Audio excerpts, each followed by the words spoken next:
Hola, everybody. Okay. Let me turn my camera off. I'm going to put my my overlay on for a moment. Hold on. Let me fix my dingy dang dang. My dang thing. Ew, I want to show you guys a picture. This is freaking creepy. This is pretty wild. Trigger warning, everyone. Trigger warning. Oh, I got to put my banner up too. Oh, what am I going to put up for my banner? Nobody comes over here and listens to me fucking anyway, so.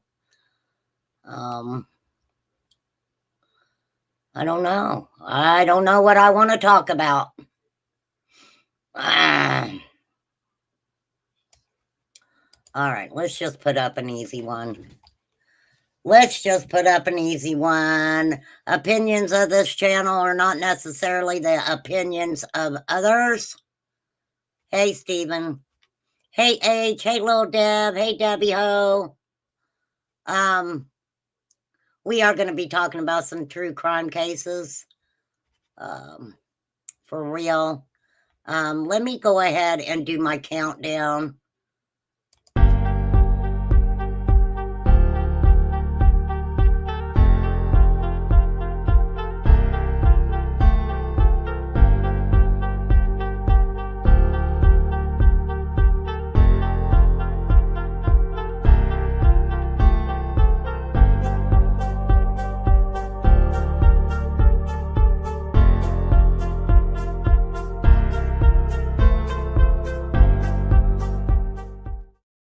Oh, thank you, H. Davis. Thank you, buddy. Thank you, nephew. I appreciate that. Okay, wait, I'm going to show you guys something. Hold on. Hold on. This is really freaking creepy. It is really creepy. All right, hold on a minute. Let me share my screen. All right, trigger warning. I found this and I was like, oh, Lord. This reminds me of the YouTube streets. Are you guys ready? Oh, I don't need to hear it. Ooh, can we hear it rattling? Hold on. Hold on. Oh, my God, listen to that. Oh, look how big that is. Holy moly. It's aunties, uncles, cousins, mama, daddies, babies, sisters, brothers. Oh my God, could you imagine getting bit by one of those? That would scare the fuck out of me. Oh my God, that would scare me. Ooh, I can't show that one. That's a little bit too much. That is too much. All right. Lordy, that's scary. That is scary, people. I'm scared. That scared me. All right. Man, I shouldn't have played that first. Oh, Lord. Wasn't that something? You could hear him. That's the sound of a rattlesnake.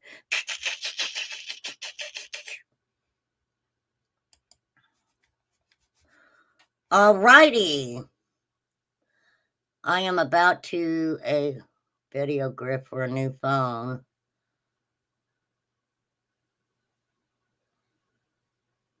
You got to turn it to hang it up.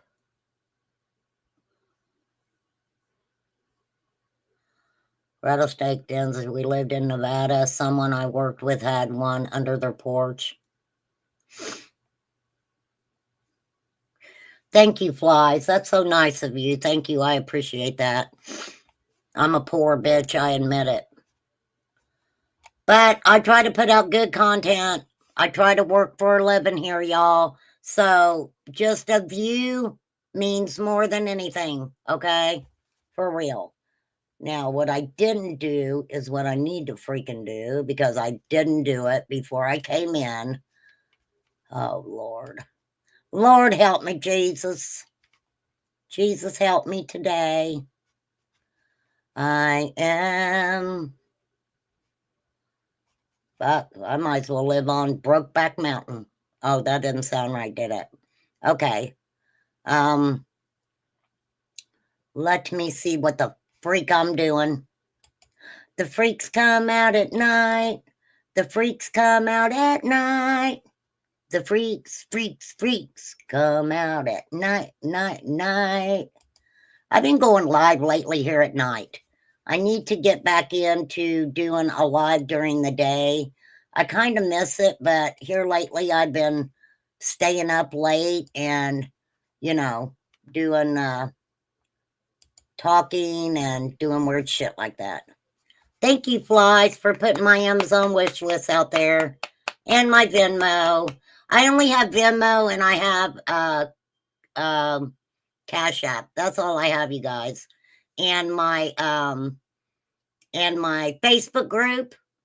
And there's my membership link. If you're not a member, please consider becoming a member.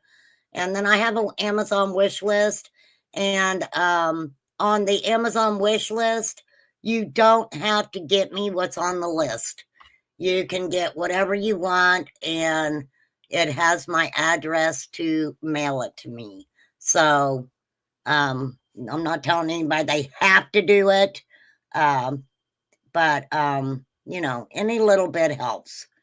But like I said, just a view helps. You emailed me. All right, there. I still got to figure out H's email stuff. Oh, you talking Dylan Ehler? Okay. I will leave that up, sir. Maybe I can get to that. I will absolutely do that for you, Stephen. Absolutely. So I have a really interesting story to share with you guys. I am going to say trigger warning.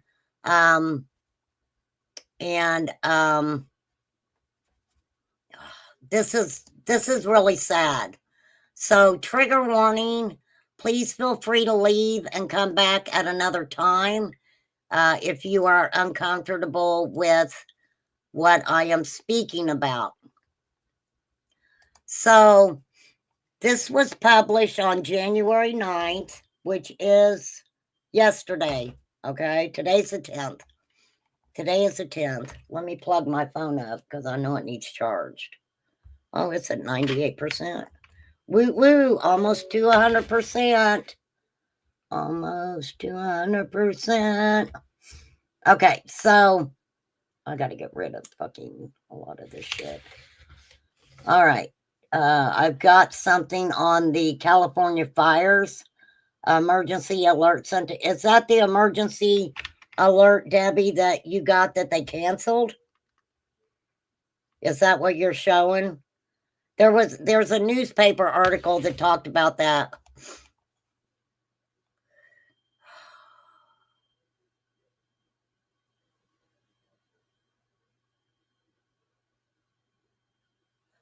Yeah, Flies, go ahead and drop if you drop Duchess's link, drop Steven's link also. And I'll go over and look into this stuff. Okay, first off, we're going to be talking about 2 women were forced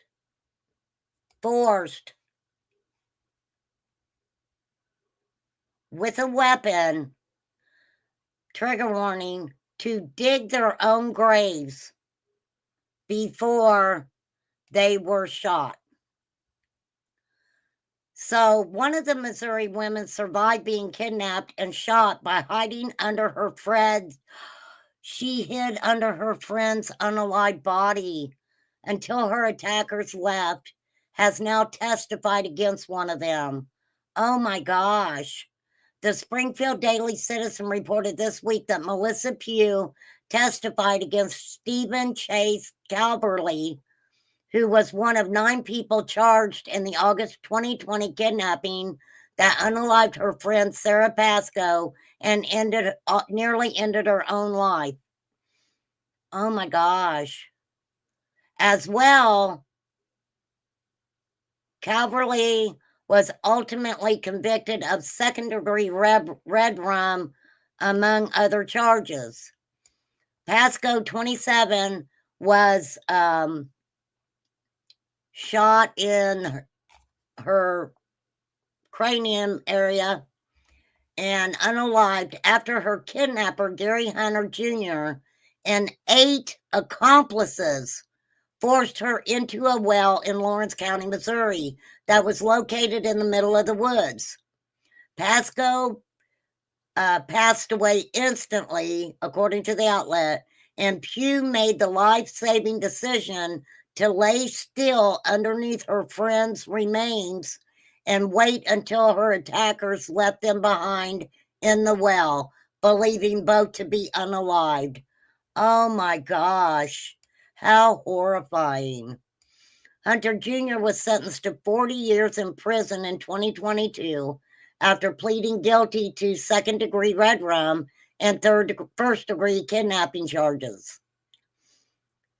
Local KY3 reported that Hunter Jr. took a plea deal to avoid facing a possible DP sentence and was shown to be the ringleader in initiating the kidnapping, which eventually enveloped 8 other members of what authorities believed to be a local gang. Wow. After a week-long investigation, they arrested all 9 people involved in the haphazard kidnapping and red rumming plot. They believe it was a plot. What did they do to you, young man? Well, he was 33. He was 33. Miss Chewy. Hi, lady. Beautiful lady. Who's that lady? Beautiful lady. Okay. That's a song just for you, Miss Chewy. Okay, so Cavalry 33 was the only defendant whose case went to trial. Really? Pugh told a jury she forgave him for his involvement in her kidnapping and friend's red rum. Hang on.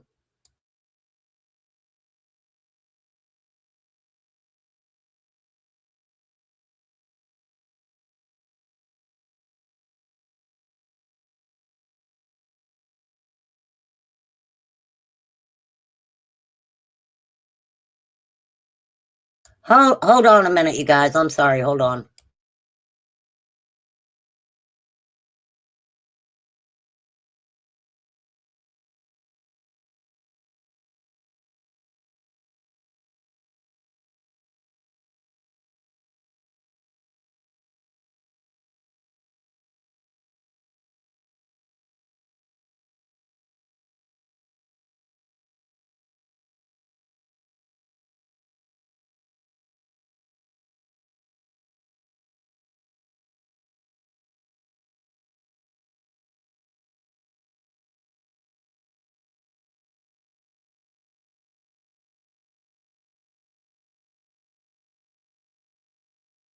I agree, Flies. That's really strange that she would forgive him for her friend, for unaliving her friend, whose body she hid under.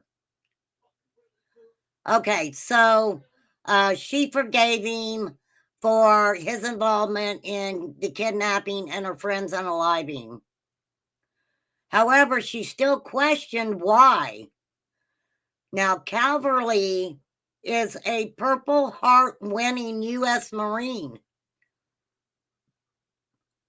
He did not intervene and stop Hunter Jr. during the kidnapping. She says, I know God spared my life for a reason, but I don't understand why none of them tried to help us, especially with, now, let me get these pictures right for you guys, okay? This here is Gary Hunter Jr., okay? That's Gary Hunter Jr. That right there is the survivor. Sarah, no, that's Sarah Pascoe. Okay, wait, I don't want to get them mixed up. Melissa Pugh is the one who survived it. So, wow. Oh, this is crazy. There were 9 individuals altogether involved, it looks like.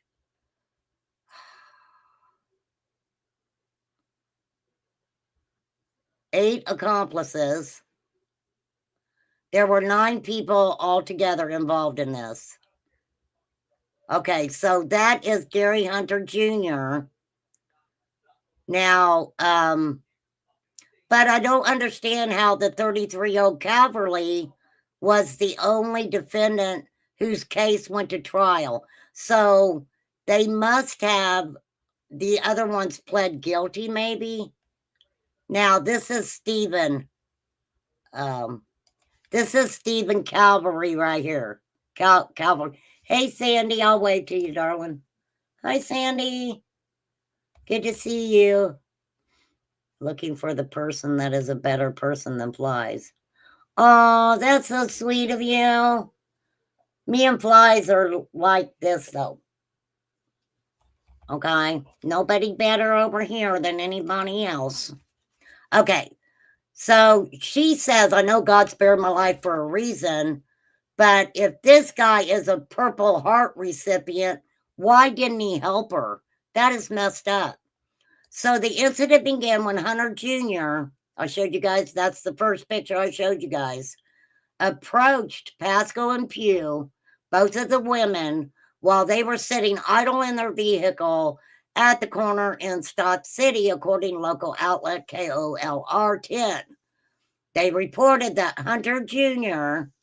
asked the 2 women if he could get in their car. And they let him, not knowing him.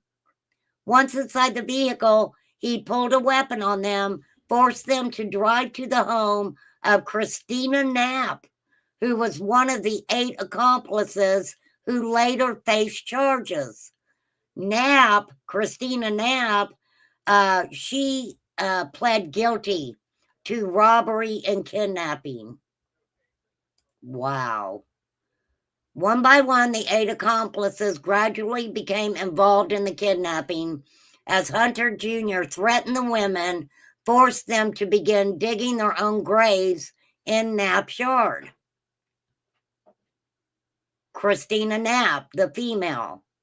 Eventually, all 9 of them involved traveled together in 2 separate cars to a wooded area in Miller, Missouri.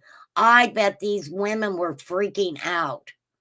Where Hunter Jr. forced the 2 victims into an abandoned well, where he later unalived them with a weapon. Now, don't forget, Pugh, one of the women, actually hid under the other one's remains.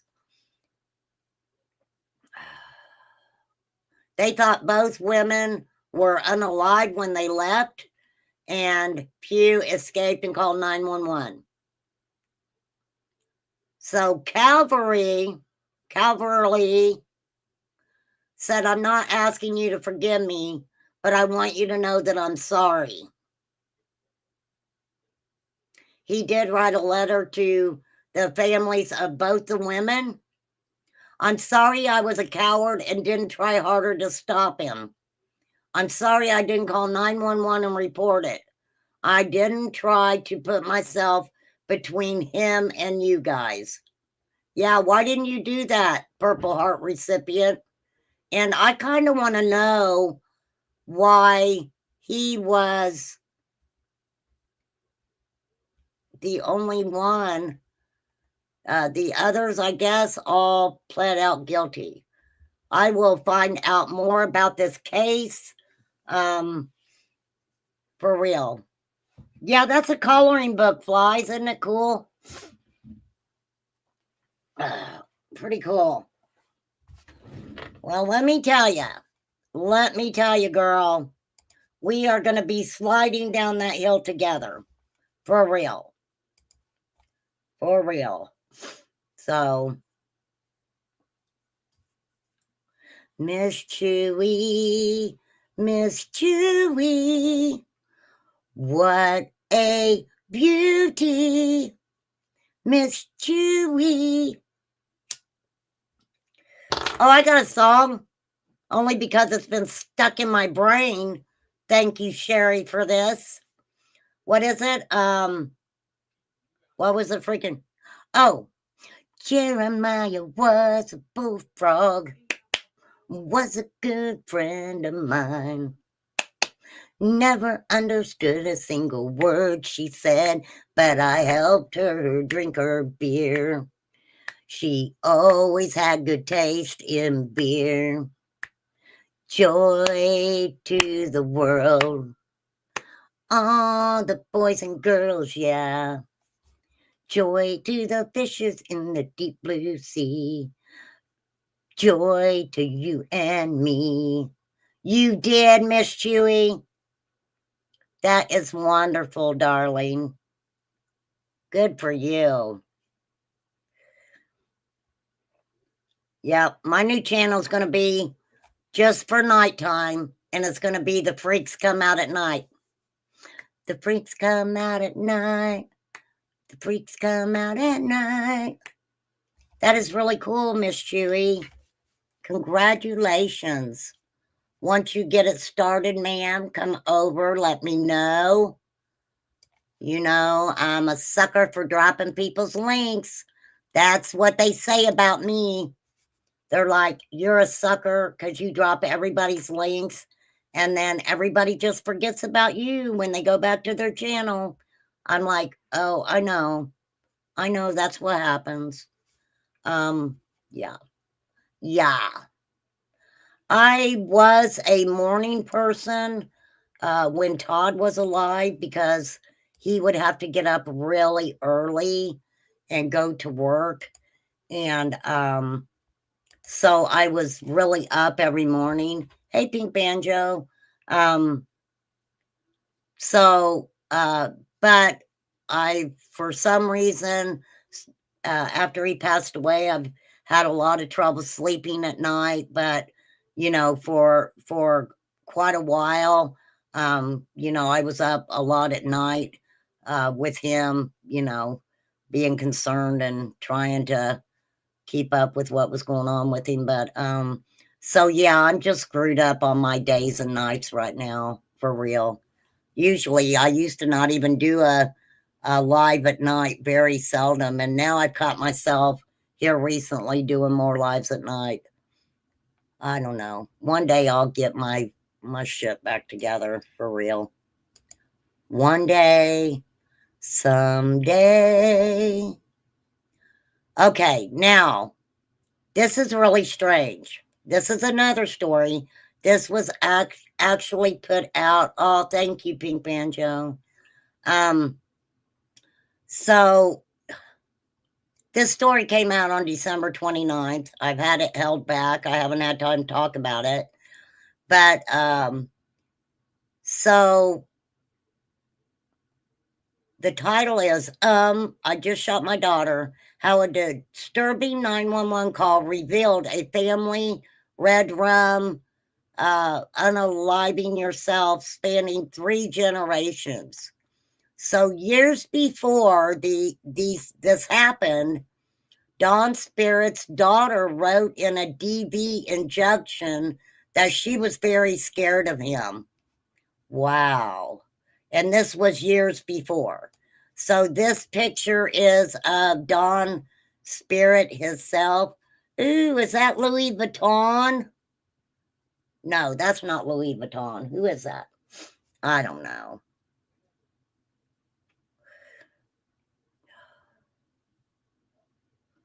Oh, thank you, Miss Chewy.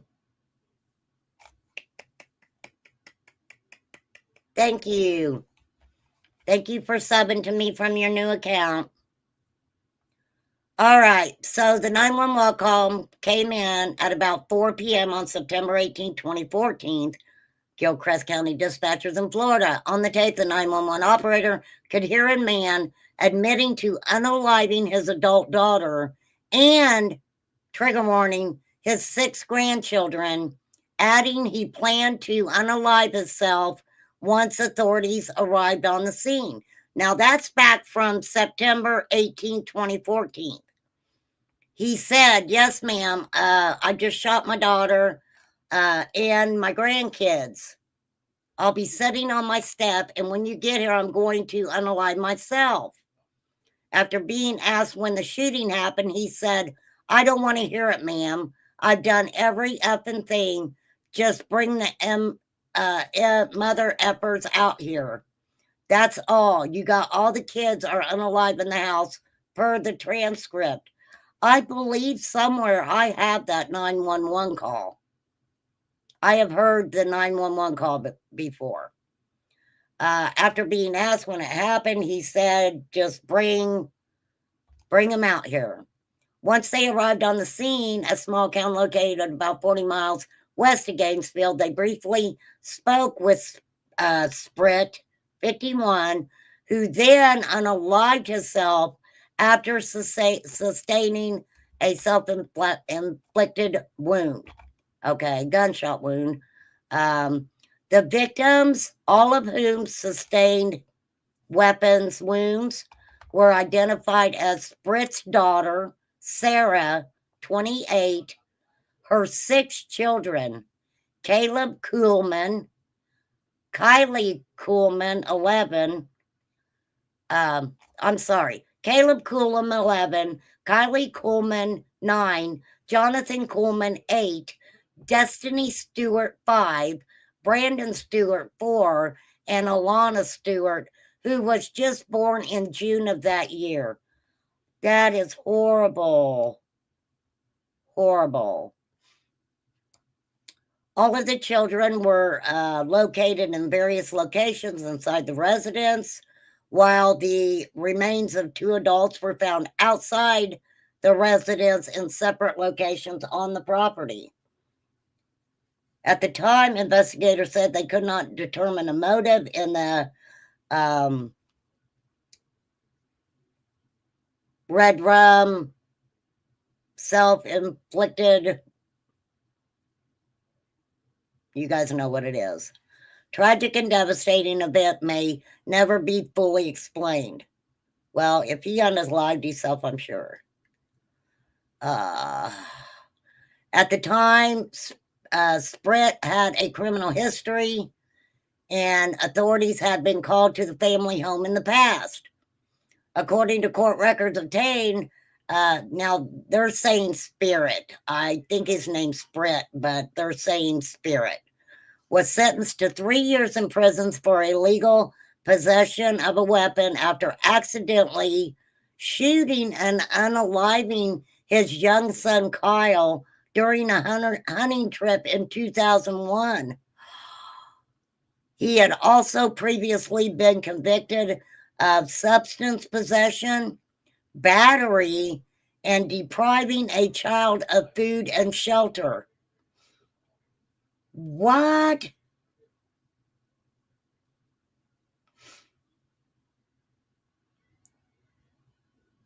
No, he unalived himself. He unalived himself. But that was okay. I'll rewind it for you guys because I think you guys are a little confused here. Okay, so this was put out in December 29th, 2024.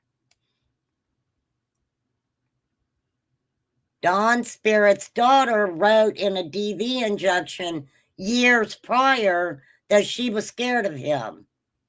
So the call came in at 4 p.m. on September 18, 2014. He said, I have unalived my daughter and all my grandkids. Okay? So his daughter was 28. She had 6 children from the age of 11 down to basically almost a newborn. Okay, newborn baby. The children were all located inside the residence. 2 adults were found in separate locations on the property. Okay, at the time, they could not determine why it happened. But her father had a criminal history, and they had been called to the home for DV instances earlier on. He was sentenced to 3 years in prison for illegal possession of a firearm after accidentally shooting and unaliving his young son during a hunting trip. So he had also been convicted of substance abuse, possession, battery, and depriving a child of food and shelter. Okay, so you guys got that, right? This is him. This is him. Okay, let's see what else we can find out about him. As a convicted felon, he was prohibited from owning a firearm in Florida. According to First Coastal News, a report on the case shared by the Florida Department of Law Enforcement stated that Spirit may have been under the influence of substances at the time of the incident, with his ex-wife claiming to investigators she believed he had mental health issues. Thank you, Flies.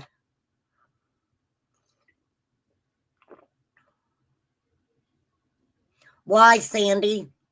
Why would you have to do DNA on all the children?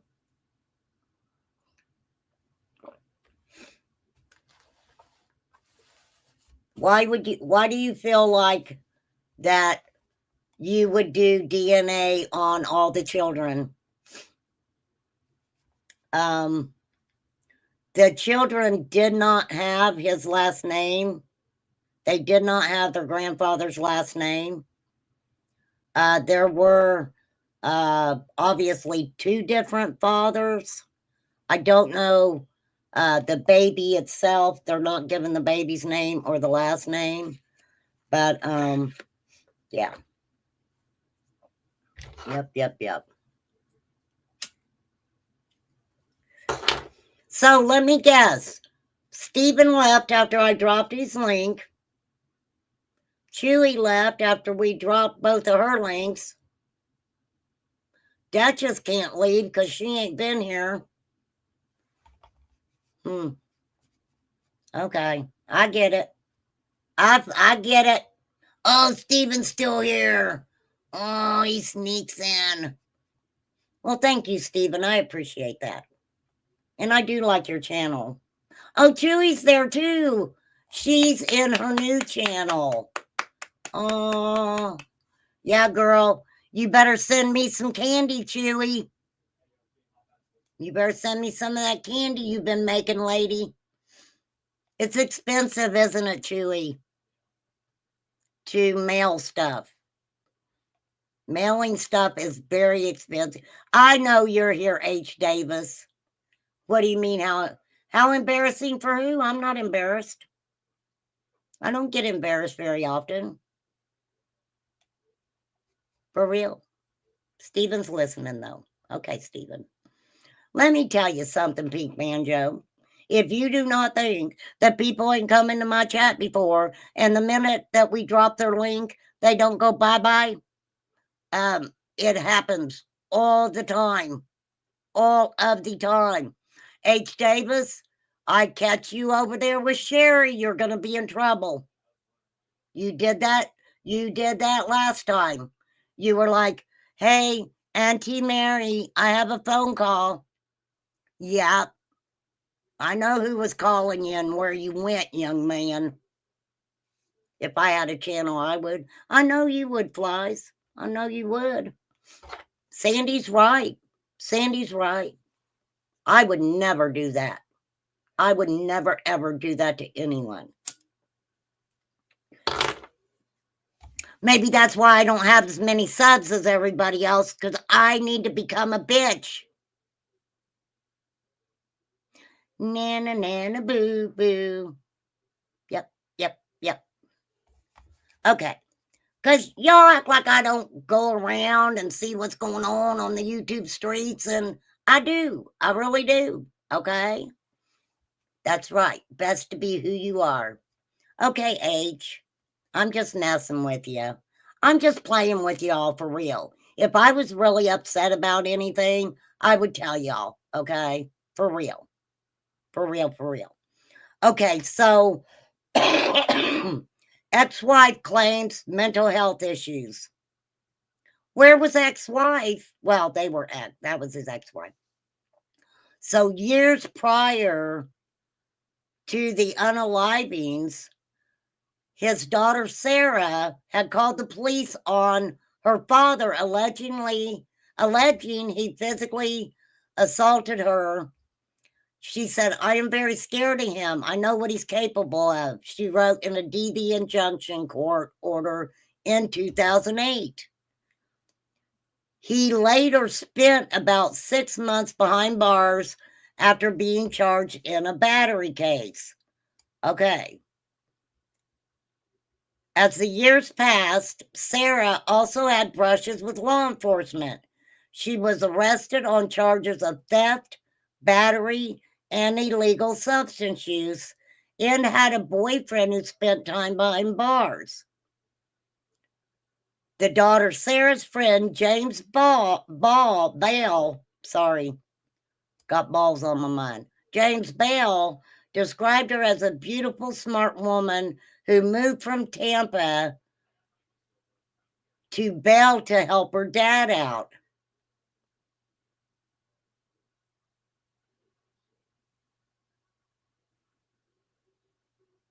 Well, that's his name, James Bale.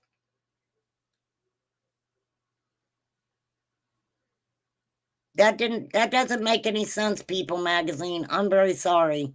That makes no sense. So anyhow, she moved back with her dad to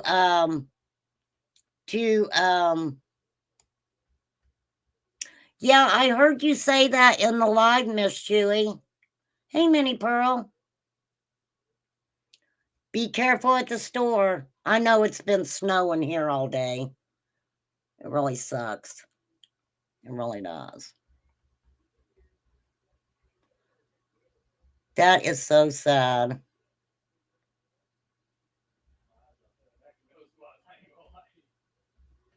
I don't understand why they're just now putting this out. Why are you telling us this now? Are you just telling us the story? Are you just reminding us of the story? Okay, here's the transcript of the call. All right, I'm going to be the 911 operator and the crazy guy.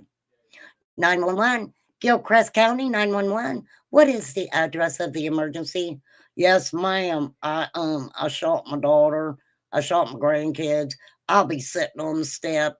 And when you gets here, I'm going to unalive myself. What's the address that you're at, sir? 4550 Northwest 25 Terrace. Dawn Spirit. Every one of them are unalive. And you said your name is Dawn Spirit? Yup. All right, Dawn. What kind of weapon do you have? It doesn't matter what kind of weapon I got. They're all unalive. And when you get here, I'm going to unalive myself, and then you can figure out what kind of gun it is. Wow. Not very nice of you, mister. Lord. Jesus, I'm sorry. I'm going to hell for this. Okay. So, how long ago did this happen, Dawn? I don't want to hear it, ma'am. I've done every effing thing. Just bring the mother effers out here. That's all. You got all the kids are unalive in the house. Okay, how many people? 6 children and 1 adult. But don't forget, they found 2 adults. 2 adults. Oh, how sick is this guy? One of them is a baby. Oh man, I couldn't be a 911 operator. I would have been going off.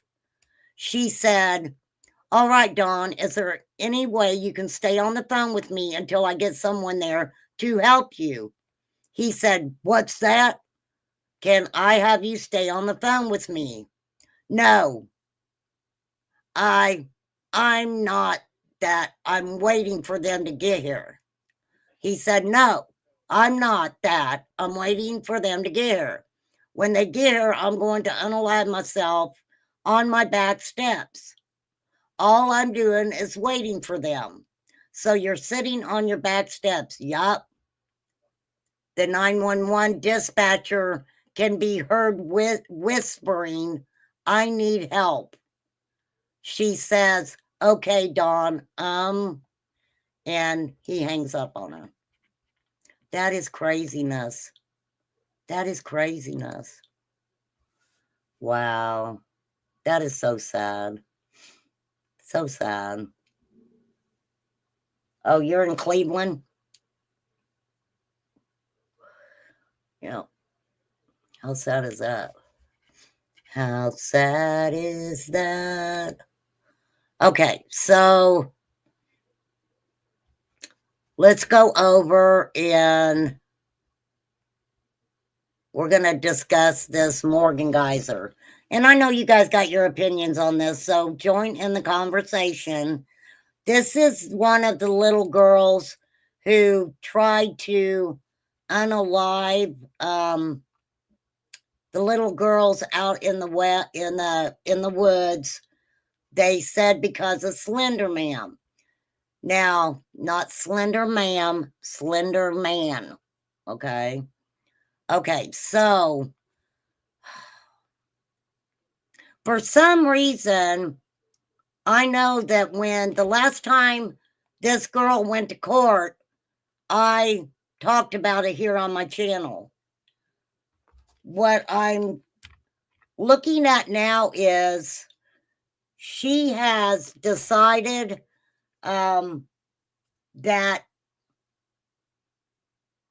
she wants to be a man. And I'm not going to say a boy because she's not that young. She's an adult. All right, let's just hear what it says. Maybe.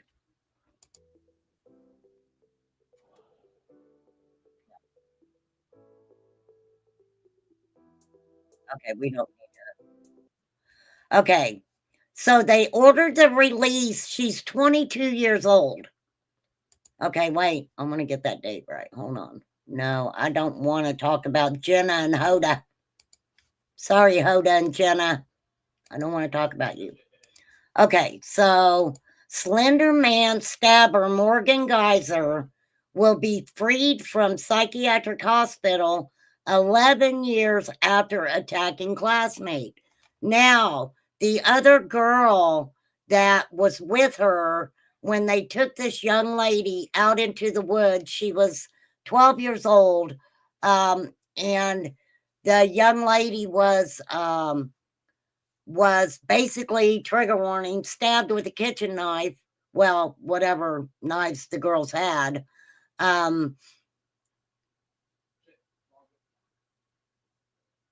This case is, luckily, the young lady survived. I'll show you guys what she looks like. Yes. Both of the girls were put into psychiatric hospitals. One got released. I'm trying to remember exactly. I'll pull it up. We'll find out. So this is 11 years after she attacked a classmate. Wisconsin judge ordered the release of the 22-year-old on January 9th. Woo! Which was what I say yesterday. This followed expert testimony claiming she had made noticeable progression through her psychiatric facility stay. But wait, Because when I showed this case last time, they were saying that Geyser had sociopathic tendencies. So now are they saying she don't? Has she been medicated? Wow. She is no longer considered a safety risk after her treatment at the Winnebago Mental Health Institute.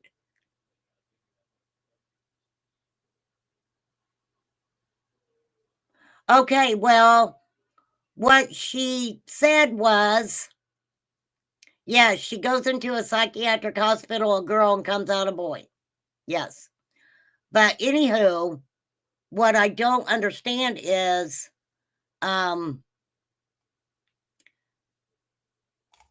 it was Slender Man. Slender Man. They blamed doing this to the little girl. They blamed it on Slender Man. We all know about Slender Man. If you don't, let me know. I'll pull it up. So she pled guilty in October 2017 to the attempted homicide of her classmate, Peyton Lutner. She was 12 at the time of the incident. Geyser, along with her co-defendant, Anissa Weir, lured Lautner into the woods in 2014 to play hide and seek. She was, well, you guys can read it, 19 times to impress the mythical internet figure Slender Man. And let me write it down because I will find the, I also somewhere have the police interviews with these two. Okay. Slender Man case. I have those somewhere. I have the interviews of both of them. Okay. We're cheered on as she cheered her on while she was doing that. Okay, hold on.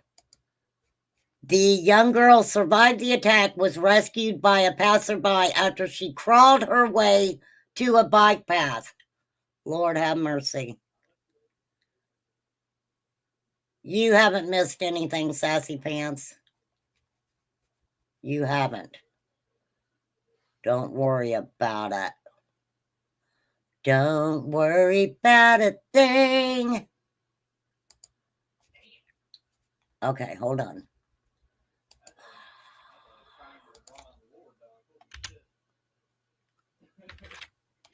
All right, Slender Man is this creepy mythical figure.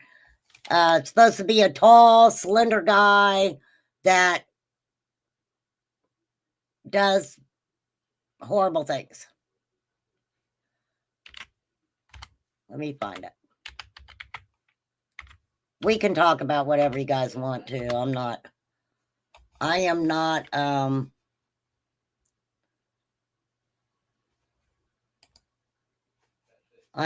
going to be you have to listen to what I'm saying and talk about what I'm talking about. But please, if you're talking about something going on somewhere else, keep me in the loop about it. There was a Slender Man when you were young, Sandy. He's been around for a long time.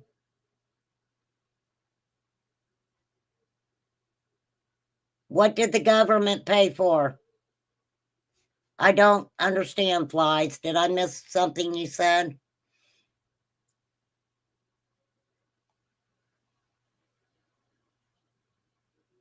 Yeah, I'm sure, Sandy. I'm sure. We're just kicked back talking about a few things tonight. That's all. Okay. Slender Man. Despite being a fictional work with an identifiable identifiable origin point, Slender Man represents a form of digital folklore. He is folklore. Here, I'll show you a picture of him. This is what Slender Man looks like. And that's because I Googled it. So, this is what Slender Man would do to his victims.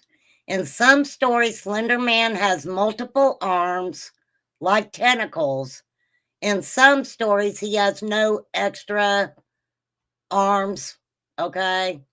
Sometimes he seems to unalive his victims themselves in vague, mysterious ways that faux news stories and police reports never seem to specify before, trigger warning, disemboweling them and bagging their organs.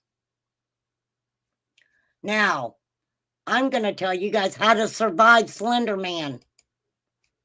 Slender Man can only unalive you if you look at him.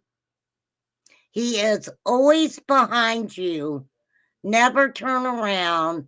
Never see the Slender Man. Simple as pie, it says.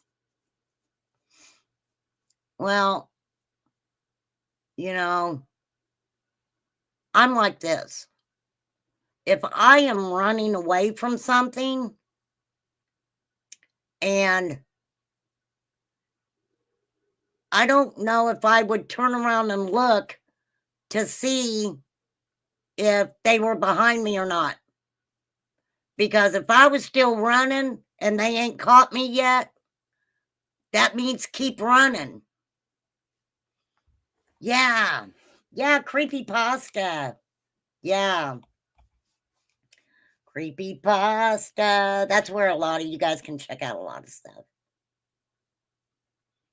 Oh my gosh. Why did Slender Man become evil? What makes him pure evil? Like his original version, despite being enigmatic, he is shown to be very malicious and commits multitudes of depraved acts purely out of sadism, seeing the unaliving and torment of humans as a game. Well, that's not very nice of you, Slender Man. Huh. Does he have a weakness like Spider-Man? Halogens lamps.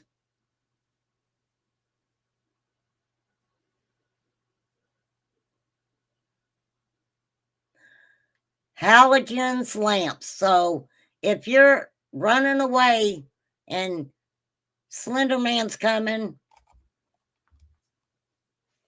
take those halogen lamps. Yeah, because I think he's supposed to be more like a, isn't he supposed to be more like a type of shadow figure?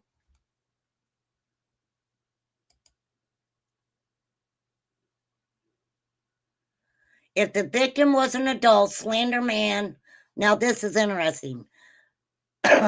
Myth has it that Slender Man would stalk the victim for a long period of time. This caused an illness that became known as Slender sickness. Symptoms include massive paranoia, nausea, nosebleeds, nightmares, and hallucinations. That's pretty, that's a lot. That is a lot. That's wild. I mean, we've got his whole backstory. Slender Man was created during a contest on the Something Awful forums in June of 2009. The goal was to change photographs using digital manipulation so that the pictures showed something supernatural. Victor Scherg uploaded 2 images in black and white. That's him. There he is. But One of the little girls became just infatuated. Can you look up the Rogue Room? I've heard of that. I have heard of that, actually.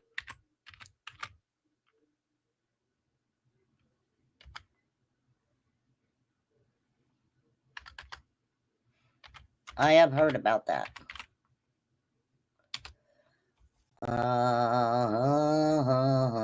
Wait a minute. I think we spelled it wrong, ma'am.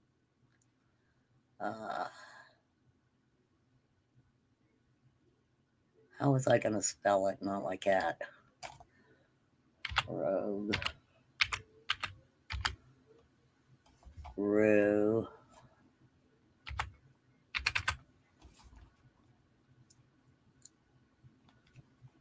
I'm not finding it. I must be spelling it wrong.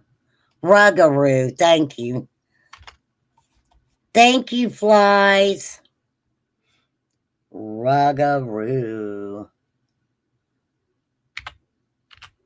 Okay, screen name, give me a minute. Let me pull up the Ruggaroo first. I've heard of the Ruggaroo. Ruggaroo. Oh, man, look at the Ruggaroo. That's pretty freaking wild, ain't it? Do you know anyone who looks like a Ruggaroo?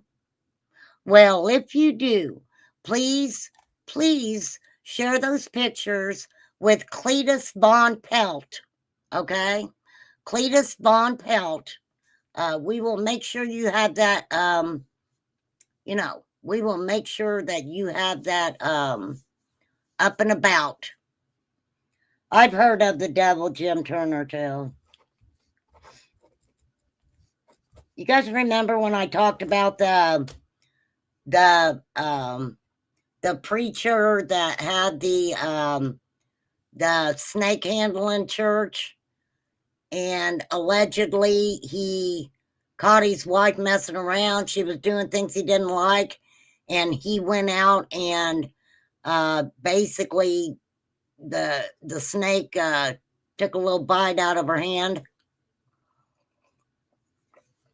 Yes, yes, flies. That is it. That is it. That is what Ernie is. It's a legendary creature in French diaspora communities linked to traditional concepts. Well, you know, maybe one came to the United States for real. Oh, here we got a Louisiana Ruggaroo. That's where I heard of it, was in Louisiana, for sure. For sure. Okay, that's great, screen name. Okay, so the Ruggaroo is a very old idea or belief about people who can change shape. It's referring to a human that transforms into a creature, often a dog or a wolf. Especially in Louisiana, for some reason, I think it's probably unique to Louisiana. Sometimes it's a white dog. I had a white German Shepherd. I sure did.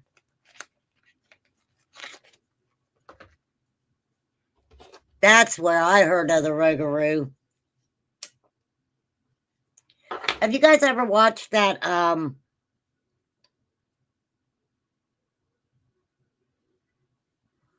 I don't know, Sassy Pants? It was his wife. Yeah, Shapeshifters. It was his wife. I'm gonna drop the link if anybody wants to take it. I don't care. I don't care. I'm just, please just watch your cursing. Cause this lady needs to make some money. I got bills to pay. For real. The rake. Well, if I look up a rake, it's gonna come up as a rake. So there's the Rougarou. Check this out. You're a mean one. Roo-ga-roo. For real. We have a Chupacabra story here in California. Yeah, I got one here too. I think a lot of us have the Chupacabra story. The Chupacabra is more like a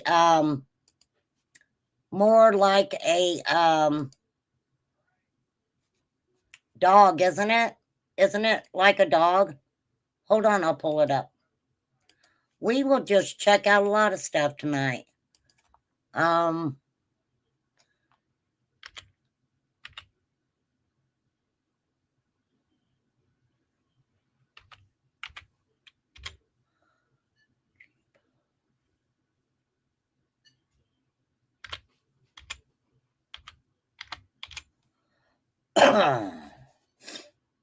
Chupacabra. The Chupacabra is a modern myth in Latin America and the southwestern United States about a blood-sucking monster that unalives livestock. The word Chupacabra is Spanish for goat sucker. The Chupacabra has been a myth since back in the 80s and 90s. Farmers found their livestock, including goats, sheep, and cows, unalive and drained of blood. Chupacabra story may have begun in 1975 in Mocha, Puerto Rico, when several animals died in strange circumstances. The Chupacabra is sometimes described as a bat or a bipedal creature with red glowing eyes. Some say it has the body of a reptilian kangaroo and stands on its hind legs. It is said to act like a vampire, unaliving animals by sucking their blood. But some say it has also hunted humans. The Chupacabra can represent the balance between humanity and the environment. It can also represent the unknown and the mysterious that persist in our world. There is a video under a channel called Watch Mojo, and I'm not going to play it because I think I got my monetization on and I don't want it to get struck. So, break in folklore. Well, wait, I got to show a picture of the Chupacabra. All right, here's what they have as a thumbnail. And then it says, "Don't eat me, Chupacabra. No me comas, Chupacabra. Don't eat me, man." Wow. I would say that the Chupacabra looked scarier than the Slender Man. I'm just saying. Okay, wait a minute. Hold on. Hold on. I got too many tabs up. Okay. Wow, this live is just kind of went in its own way, ain't it? I'm good with it. I am good with it. Okay, that's me. This is okay. All right. Hold on. Okay. I'm trying not to have too many tabs pulled up tonight.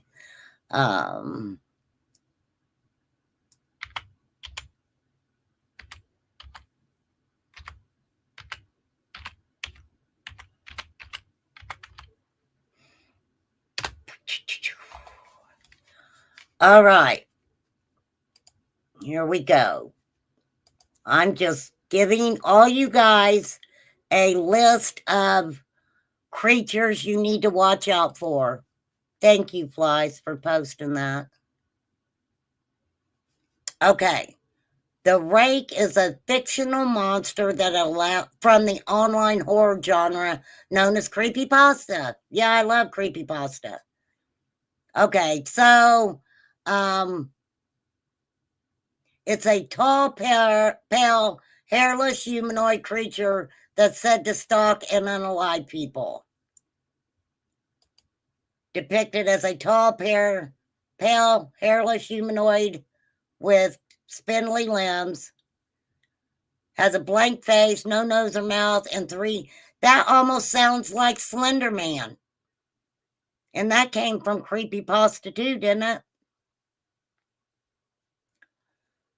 It is said, the Rake is said, and there's a good thing that May's not here.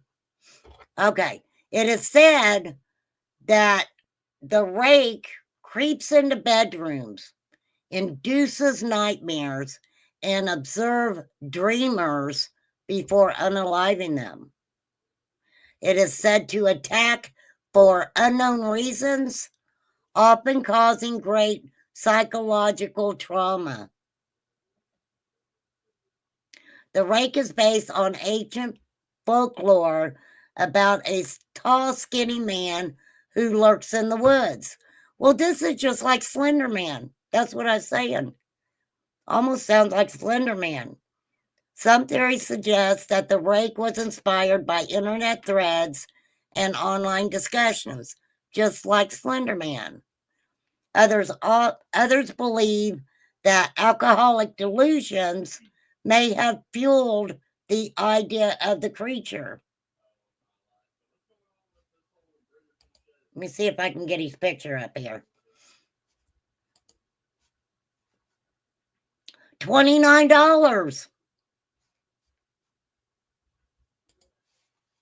That's what he's supposed to look like, though. And it took me to some site that wants $29 for this picture, I guess.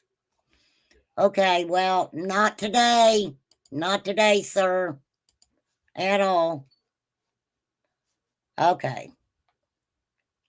Connections to other figures. The Rake has been tied to the Slender Man, an internet meme and subject of several video games. There you go. Another Slender Man.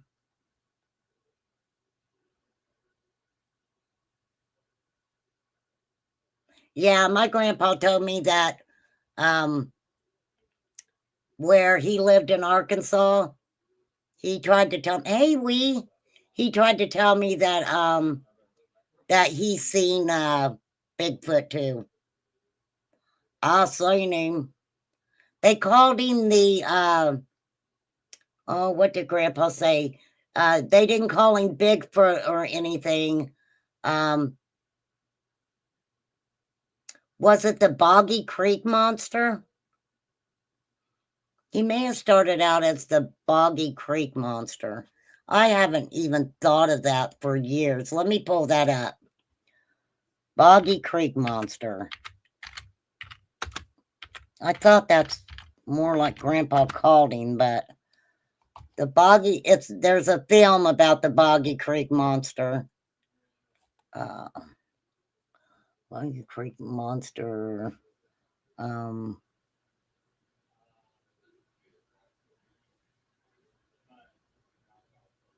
I don't want the movie though.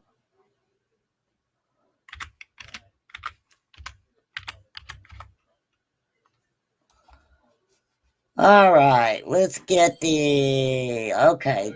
Well, no, the Boggy Creek Monster. Yeah, this is it. I'm right. Grandpa was saying the Boggy Creek Monster. I hadn't thought about that forever. Wow. Thank you guys for making me think of something that was interesting in my life back in the day. Yep, I am. I am a flying monkey. I am not a flying monkey. Oh, it's a flying monkey. Oh. Yes. I am shocked that I remembered this. The Boggy Creek Monster, also known as the Folk Monster, is said to live in the swamps of I'm saying Folk, Arkansas. The town of Folk is located in Miller County in southwest Arkansas. My daddy, my grandpa, my dad's side of the family are from Arkansas. I still have family that live in Arkansas. Absolutely. My daddy had a cousin named Martha Jane. Martha Jane. I remember Martha Jane. Okay, the Boggy Creek Monster is a humanoid creature that some say is similar to Bigfoot. The legend of the Boggy Creek Monster began in the early 70s when a Texarkana resident reported being attacked by a mysterious creature in Falk. The creature became famous after being featured in the 1972 documentary style horror film, The Legend of Boggy Creek.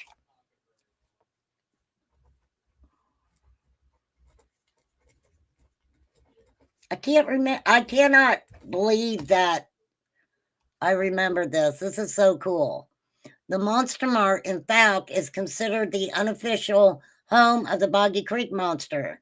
The museum at the Monster Mart includes a cast of three-toed footprints and a replica of a baby monster that was found in the swamp. Some say the Monster Mart is a fun place to visit for those who enjoy roadside Americana and Bigfoot. Wow, how cool is that? How cool is that? Yep. That's it. I'm gonna have to watch that. I'll check and see if that's on the free movies. If it is, I'll put it I'll throw it over on another channel. I will throw it over on another channel. It's in the school systems. Boggy Creek Monster. Okay, hold on.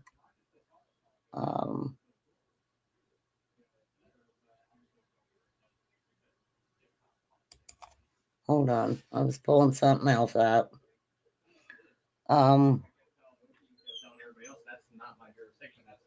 I can't read my own writing right now. Oh, no. Okay, wait a minute.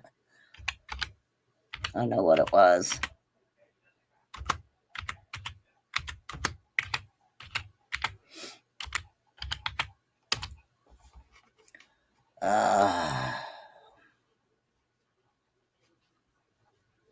Okay. Yeah. Okay. This is I want to pull up what everybody said. So this is the Devil Jim Turner, outlaw of Harlan County.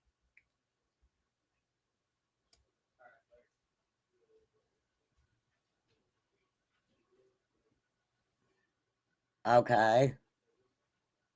This is a long story. You said you researched this, right?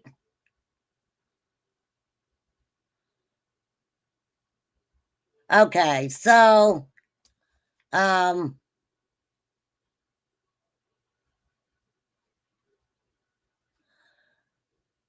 James Devil Jim Turner and a guy named Francis Pace were convicted, sentenced to life in the state penitentiary in December of 1874.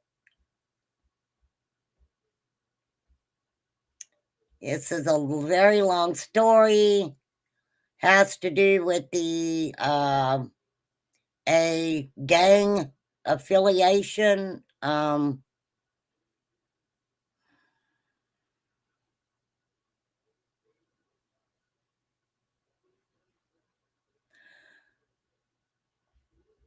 All right. I'm not getting into this one right now. It's a kind of a long one. But I will, okay, wait a minute. I want to send a link for that to my community page. So I will send a link to this story to my community page. It's called The Devil Jim Turner Outlaw in Harlan County. You guys go over and check it out. I'll send that link over there. Don't worry, I got it wrote down so I don't forget.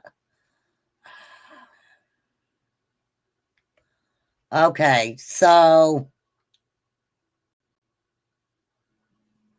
I need the link dropped. I've been on here 1 hour and 15 minutes. So what I'm going to do is I want to put out this story about Dylan.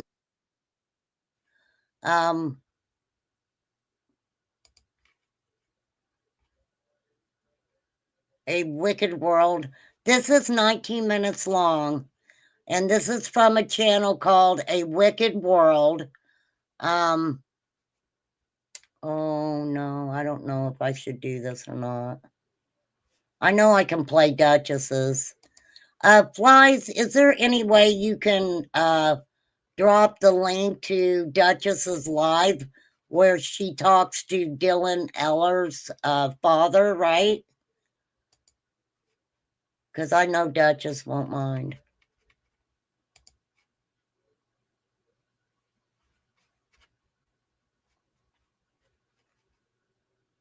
No, he done it to the northern family and the people, he said, turned on the south. Well, because, yeah, he went rogue and red rummed a lot of people. He also had somebody who did it with him. And if you get into the story, the way that they had to move them around and different stuff like that, they were afraid that, you know, affiliation, you know, with, they were at some point afraid that the KKK would unalive them. So they were being real careful how they transported and stuff. No, it's good, Stephen. I appreciate you. I appreciate that. I appreciate you sending me that link. And absolutely, if ever there's anything you want me to put out or anything, email it to me and I will pop it up as quick as I possibly can. Duchess talked to the dad, so I'm real excited to hear that. Okay, wait, I gotta come down here and grab the link. You're listening and working? Hold on, because I think I'm way behind here. Here we go. There it is. No, I appreciate that. I appreciate you doing that. Now, I'm going to go through this kind of quick, you guys, so please go over and check out Duchess for sure. And she is going to be, she'll tell us who she's talking about. I like to watch Duchess, especially, let me give her a lack, when she does first time interviews with parents of children. And I definitely, I use those first interviews, and I've always said this, I believe wholeheartedly that it's very important that individuals hear things, you know, fresh. I'll say fresh. I will turn closed caption on and I will speed it up.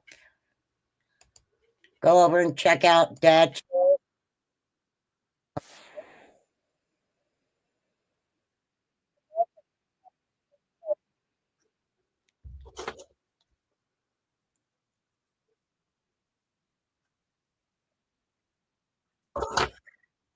Okay.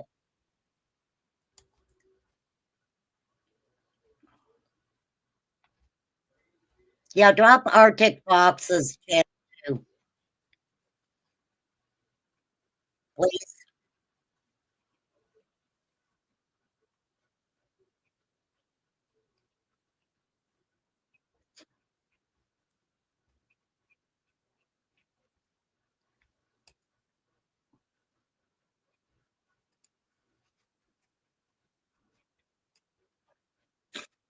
I'm going to write it down too, and I will go over there and get that flyer and put it on my community page. I mean, I got to get my shit together. I need to start getting stuff out on my community page. I don't get to my Facebook very often. I'm just not a Facebooker. But I guess I have to share it with you for you to hear it. So, all right, this is about a young boy named Dylan Ehler. Now, she just said that he had been missing since 2022, she said, right? Let me, hang on, she's going to show the flyer. Okay, here we go.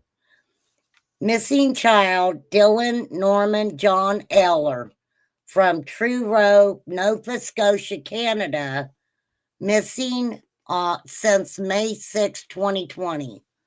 Okay, so he's from Nova Scotia, Canada.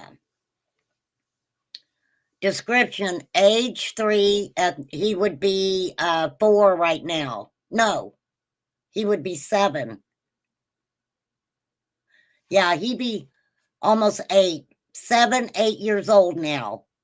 Ethnicity, Caucasian, nationality, Canadian, eyes, right eye is half hazel, half blue.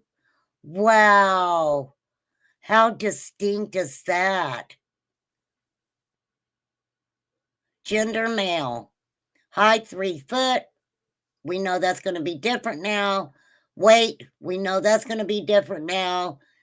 Blonde hair could be changed. No, unknown if any medical concerns at all. We really can't say what he was last seen wearing, because if he is 7, 8 years old, then what he was wearing when he was 3 is going to be off limits. But we will tell you anyway what he was wearing when he was last seen. A camo winter jacket with fur hood, a USA patches on the arms and the chest, a red dinosaur t-shirt, camo jogging pants, gray and orange rubber boots. Location of disappearance, Elizabeth Street, Truro, Nova Scotia, Canada. Dylan Ehler, I'm going to say Ehler, age 3, was playing in the yard when he vanished. Recovery of his boots suggests he may have fallen into the river, but the exact circumstances are unknown.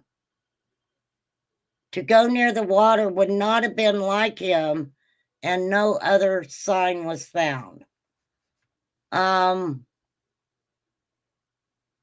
Okay. Well, you can make sure that you let me know all the details that we need to change, and we can make sure that we get that corrected. He's 3 feet tall when he went missing and 32 pounds. He has blondish brown hair, it looks like, in the pictures. He was wearing a camo winter jacket with a fur hood and USA patches on the arms and chest, a red dinosaur t-shirt, camo jogging pants, gray and orange rubber boots. The location of the disappearance occurred at Elizabeth Street at his grandmother's house, and that was in Truro, Nova Scotia, Canada. Apparently his grandmother had taken the dog out, and she turned her back to tie the dog up. And when she turned around, Dylan had disappeared. Now, I understand that the recovery of his boots suggested that he may have fallen into the river, but the exact circumstances are unknown. And to go near the water would have not been like him, and there was no other signs that were found. If you see any information circulating on the internet with Dylan's flyer, please share. So they located his boots. If he was wearing a jacket with the fur, I wonder what the weather was like there at that time. Was it cold? That. And if you have any tips or any information, please do call the Truro Police Department, or you can call the Crime Stoppers there in Canada, and the number is on this flyer.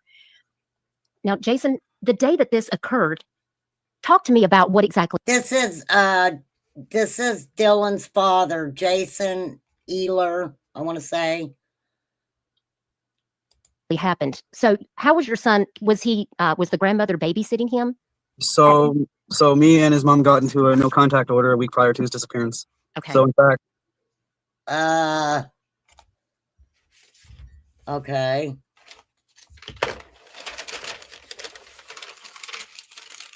A week prior.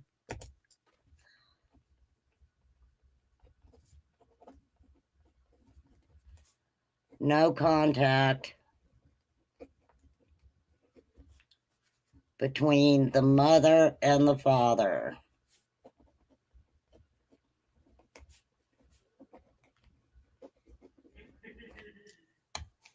I'm taking notes. You guys will see what I take notes about. actually, I wasn't even there that day, so I can tell you my story. So Okay. I woke up at my mom's house due to the no contact order. May 6th, I was really eager to have Dylan, was really eager to have him. So I messaged Ashley, I messaged Dorothy, the grandmother, no response.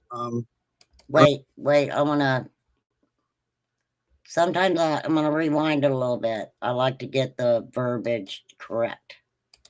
Talk to me about what exactly happened. So how was your son? Was the grandmother babysitting him? So me and his mom got into a no contact order a week prior to his disappearance. Okay. So in fact, I wasn't even there that day. So I can tell you my story. So Okay. I woke up at my mom's house due to the no contact order. May 6th, I was really eager to have Dylan, was really eager to have him. So I messaged Ashley, I messaged Dorothy, the grandmother, no response. I remember me and my mom getting into a little bit of an argument about having him over because my dad was in the hospital with gangrene on his toes, so he was getting them chopped off. So it was kind of an argument. Okay, so we've got a week prior, no contact between mom and dad. So dad wasn't there. He was at his mom's, and he was getting Dylan on the 6th. So he began to message Dylan's mom and her mother, which would be Dylan's grandmother. No response. Okay. Little argument between him and his mom. Which probably has nothing to do with anything. His dad was in the hospital. Gangrene to his toe. Okay. And then after that argument, I talked to victim services for almost 2 hours. I was having a rough time. So I talked to them for a little bit with no contact order. Me and Ashley. Wait.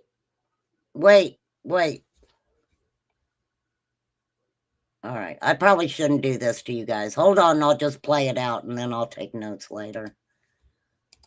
Ashley, I messaged Dorothy, the grandmother, no response. I remember me and my mom getting into a little bit of an argument about having him over because my dad was in the hospital with gangrene on his toes, so he was getting them chopped off. So it was kind of an argument. And then after that argument, I talked to victim services for almost 2 hours. I was having a rough time. Victim services. He talked to them.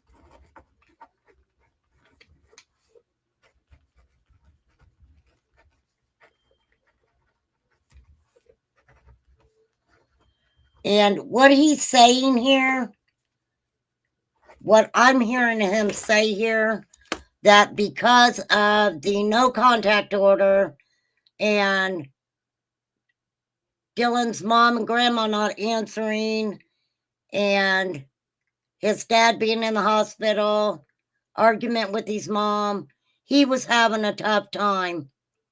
It sounds like. So he called victim services and conversed with them, is what it sounds like. So I talked to them for a little bit with no contact order. Me and Ashley were together for 13 years, so it was different. COVID-19 had just taken place. We just got into the lockdown around that time, give or take. We were all laid off of our work. Mm-hmm. You know, it was more intense in the household. We're all around each other all the time. It was just different. We got into an argument. It escalated. And That's what happened with no contact order. Anyway, after I was done talking to victim services, I tried messaging. Well, how bad did the argument get? The argument must have got pretty intense, right? If you had a no contact order. I'm not even saying anything nefarious or anything. I'm just asking questions. Okay? You guys know how I ask questions. How intense did that get? So his frame of mind wasn't very good. He called victim services, spoke to them for 2 hours. I commend him for that. Ashley and the grandmother Dorothy Parsons again, no response. So me, my mom, my sister Felicia, my mom's name is Lynn. They went to so we all got into a car. I remember I drove. It was my mom's car. We decided to go to the grandmother's first because it was along the way to my house, but I wasn't allowed there, so we'll say Ashley's place for now. Okay. And so on the way, Dorothy's was closer, the grandmother, so I figured I'd stop there to just see if he was there. I remember driving towards the house. I remember we stopped at Needs right quick to buy a drink. Got back in the car. As we approached the grandmother's house, I remember a cop car being in the yard, female officer standing in the driveway, and I never really thought anything of it, right? I was just like, I obviously you knew there's something out there's a cop in the yard, but you never think it was your son, right? Especially a 3-year-old child. So Right. we roll up, and I get into the car, and the cop said, "Are you Jason Ehler?" I said, "Yes, I'm just here to see if my son's here. If Ashley's here, I don't want to breach conditions or anything like that." And the officer said, "No." She said, "Are you Dylan's father?" And I said, "Yes." And then that's when she told me that Dylan was missing. And Dylan had been missing for almost 3 hours at that point. So I remember hitting the ground onto my knees.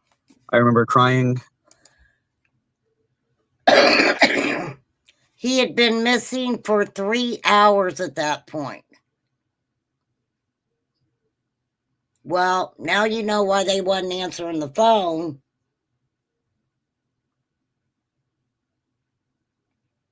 And the shock hit like crazy. Wow. So, yeah. So I walked right into it, didn't see it coming. I can only imagine the pain that you must be going through, because May 6, 2020, quite some time has passed and you still don't have any idea where Dylan is. No, and at that time we were just trying to figure out how to get through the mass shooting that just happened in Truro, Nova Scotia. We had Canada's biggest mass shooting in Nova Scotia, where a guy dressed up as a cop and drove around with a replica cop car, RCMP, and killed 23 people in our area. Dang. I did see that. That was in April, just a month. Right So before. So we were dealing with a lot of stuff. So it was a month before Dylan went missing. It's a crazy month, or a crazy year, really, 2020. Crazy guy come through town. That was quite. I do remember that happening. I think 22 people. 23 because it was 22 people, but there was a pregnant woman, Chewy. so we say the 23.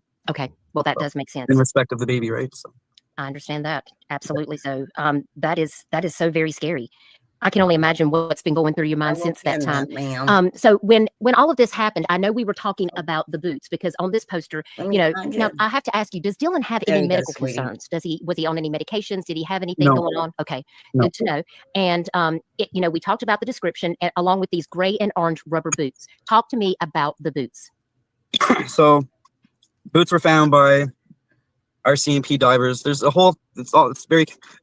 with the whole cop thing, we took the cops to a police complaint commissioner. There's a lot of wrongdoings they did, and a lot of cover-ups. Oh, no. Even the deputy chief retired, and the search and rescue, head of Colchester Search and Rescue, actually lost respect to the chief. A whole bunch of crazy stuff. But what the cops say is the RCMP dive team found his boots. One between 7 and the second one at around 7:30 p.m. that night of his disappearance. In the water? Did they find the boots in the water?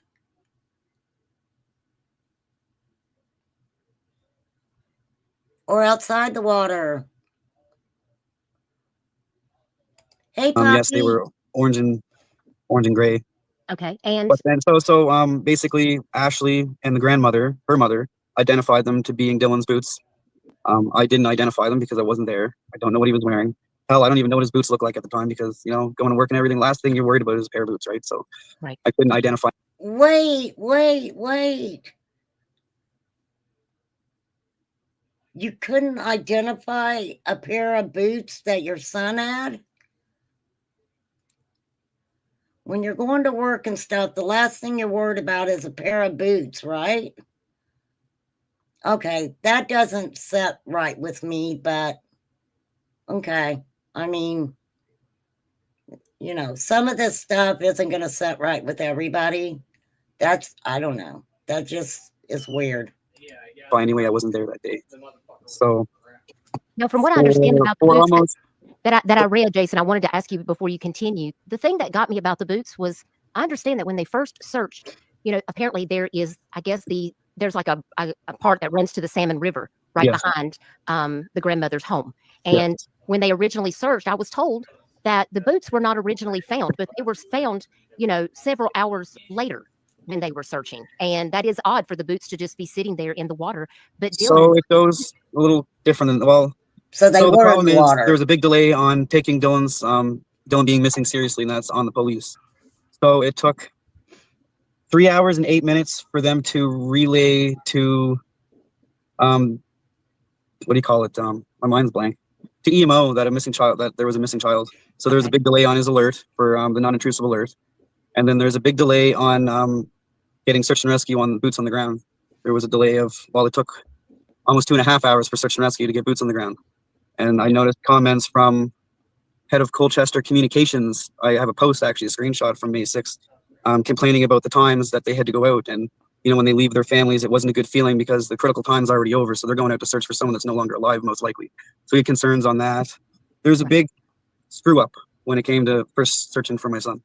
Oh, So well, it's probably the delay in finding the boots. But the whole boot thing doesn't make sense anyways, and we'll get to that. well, yeah, Okay. because there's a big discrepancy in whether the boots are even the right size to be Dylan's or not. So it gets bigger than that. So Dorothy and his mother identified his boots wrong. So the boots were bought. Wait. I got to get some more coffee. Oh, shit. All right. Give me 2 seconds. Be nice in chat. Tell a joke or two.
Okay. All right. All right. This story is. So she's saying, excuse me. He is saying that he couldn't identify the boots because he never paid any attention to the boots before. Dylan's mother and grandmother identified the wrong.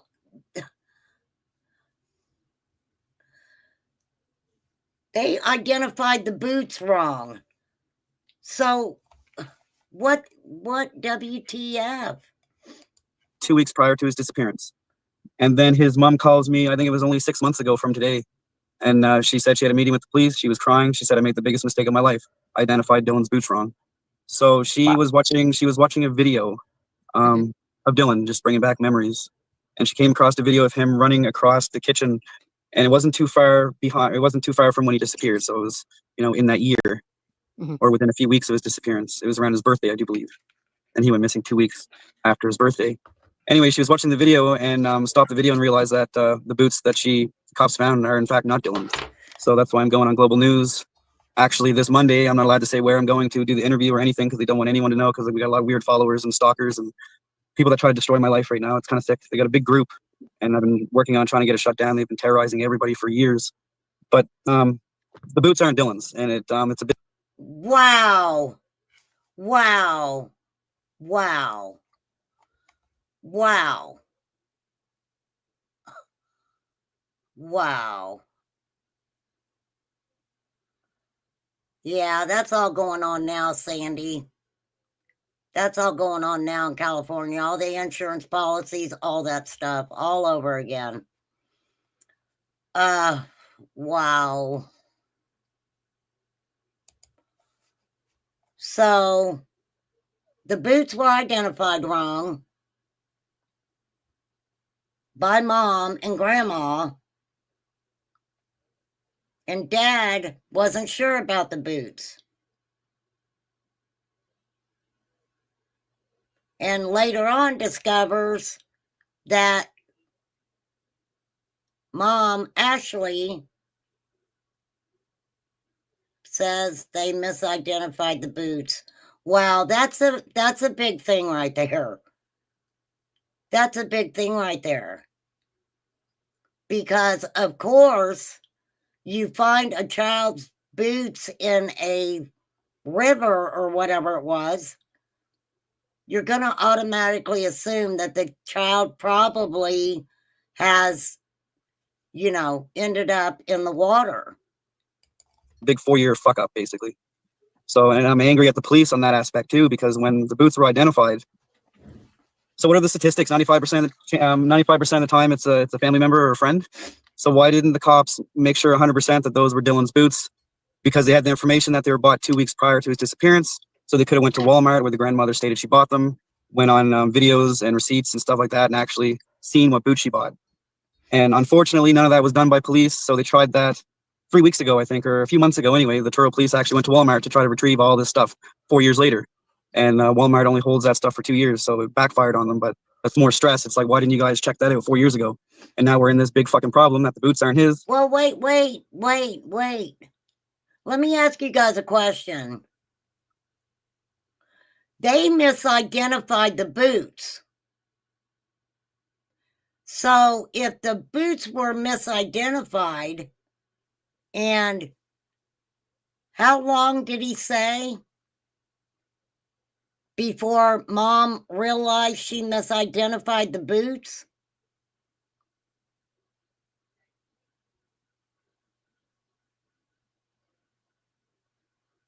So I guess my question is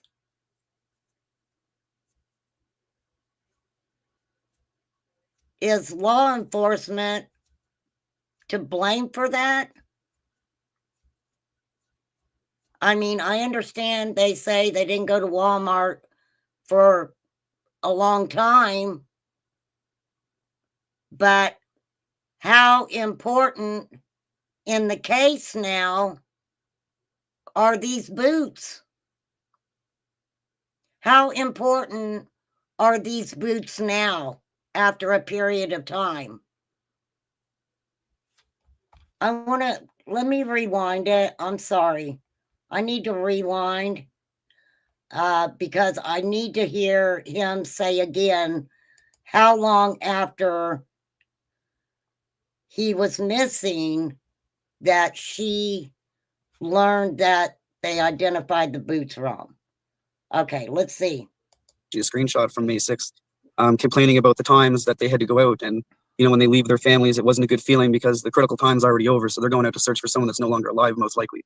So we had concerns on that. It was around the Rona time, he said, right? Him and his wife have been together like 13 years. It was around the Rona time. So, yeah, I just want to put that in there. There's a big screw up when it came to first searching for my son. Oh, So well, it's probably the delay in finding the boots. But the whole boot thing doesn't make sense anyways, and we'll get to that. Yeah, because there's a big discrepancy in whether the boots are even the right size to be Dylan's or not. So it gets bigger than that. So Dorothy and his mother identified his boots wrong. So the boots were bought 2 weeks prior to his disappearance. The boots had been gotten 2 weeks before his disappearance. Okay. And then his mom calls me, I think it was only 6 months ago from today. 6 months ago from today. 6 months ago from today.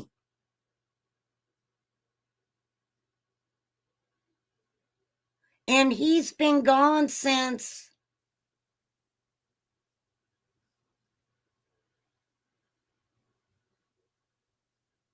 Okay. Is this making sense to you guys?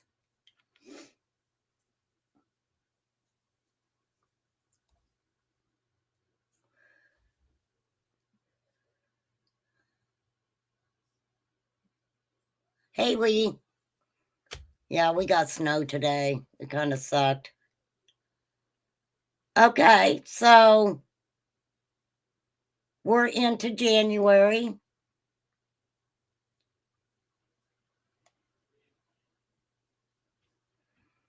So he's talking about, she just told him like what, July?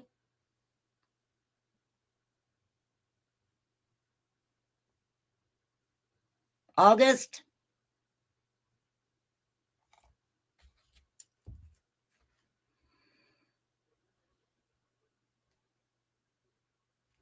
And he's been missing since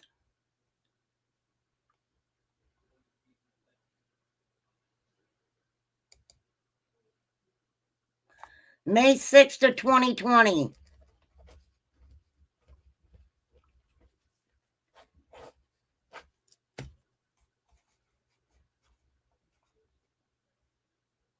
He's been gone since May 6th of 2020.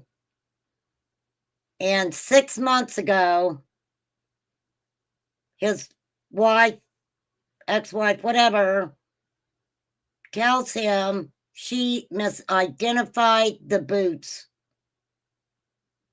Misidentified the boots.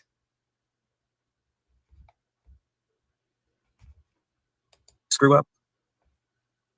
But go ahead, guys. So where the location that the grandmother lives to the Bay of Fundy, how far is that? I mean, that river looks like it runs pretty rapid through there. So the brook runs probably 300-400 meters. So from behind the grandmother's house, we'll say the brook is right there, probably 150 meters, 200 meters from her house. You can walk down to the brook, maybe 300 meters.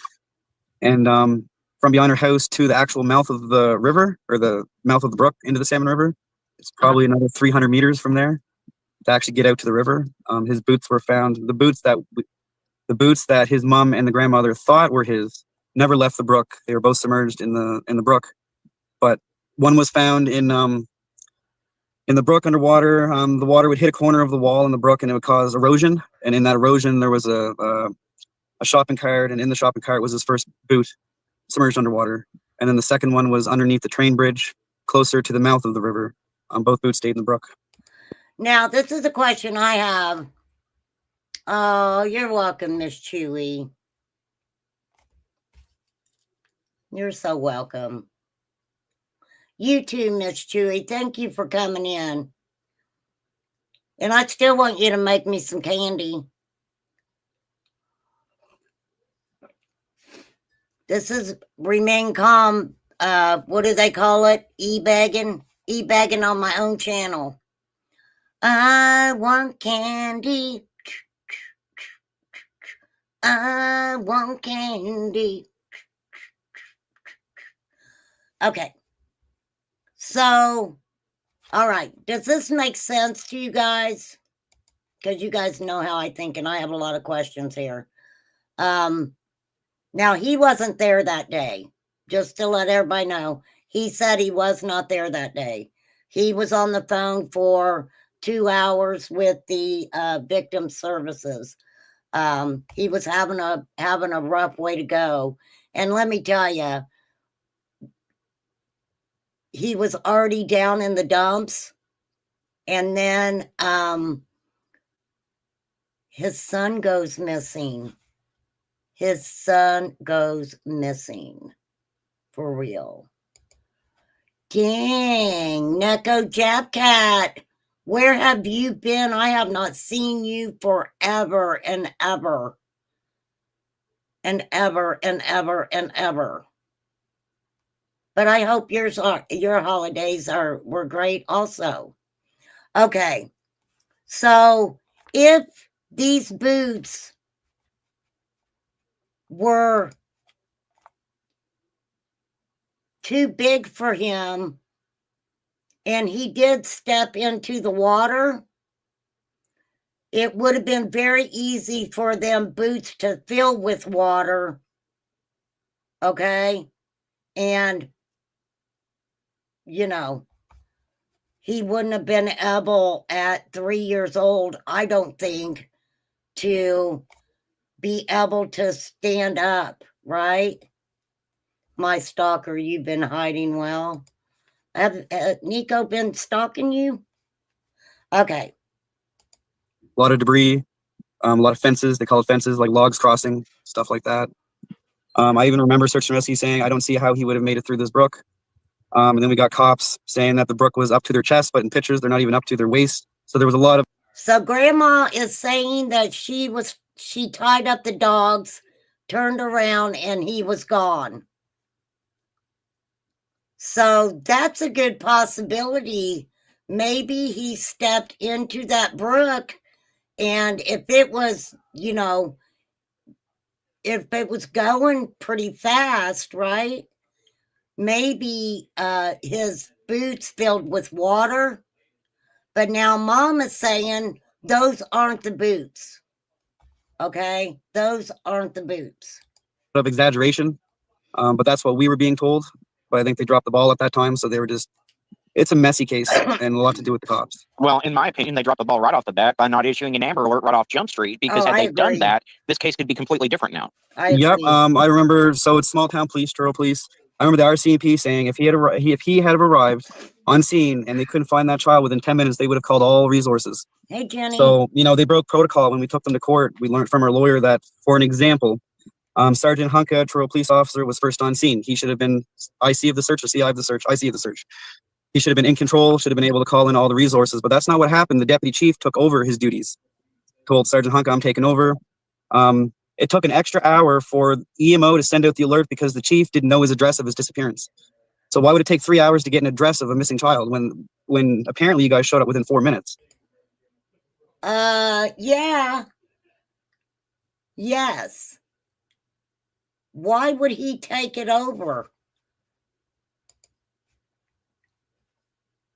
They learned from their For an lawyer. example, Sergeant Hunka, Truro police officer, was first on scene. He should have been IC of the search or CI of the search, IC of the search. He should have been in control, should have been able to call in all the resources, but that's not what happened. The deputy chief took over his duties. I wonder if the deputy chief took over those duties because of the Rona.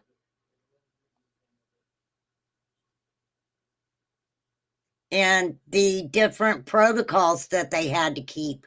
I thank you, Flash. Yes, video credit goes to Duchess. Duchess has got some really good interviews and stuff over there. You guys go check Duchess out.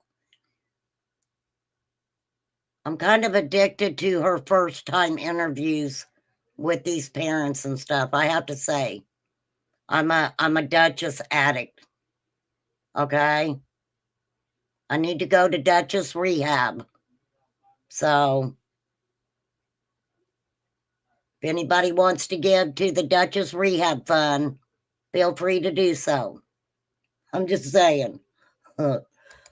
Told Sergeant Hunka, I'm taking over.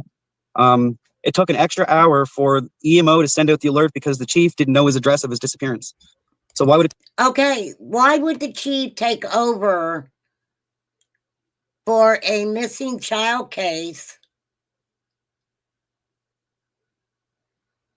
And it takes over an hour before he knew the child's address?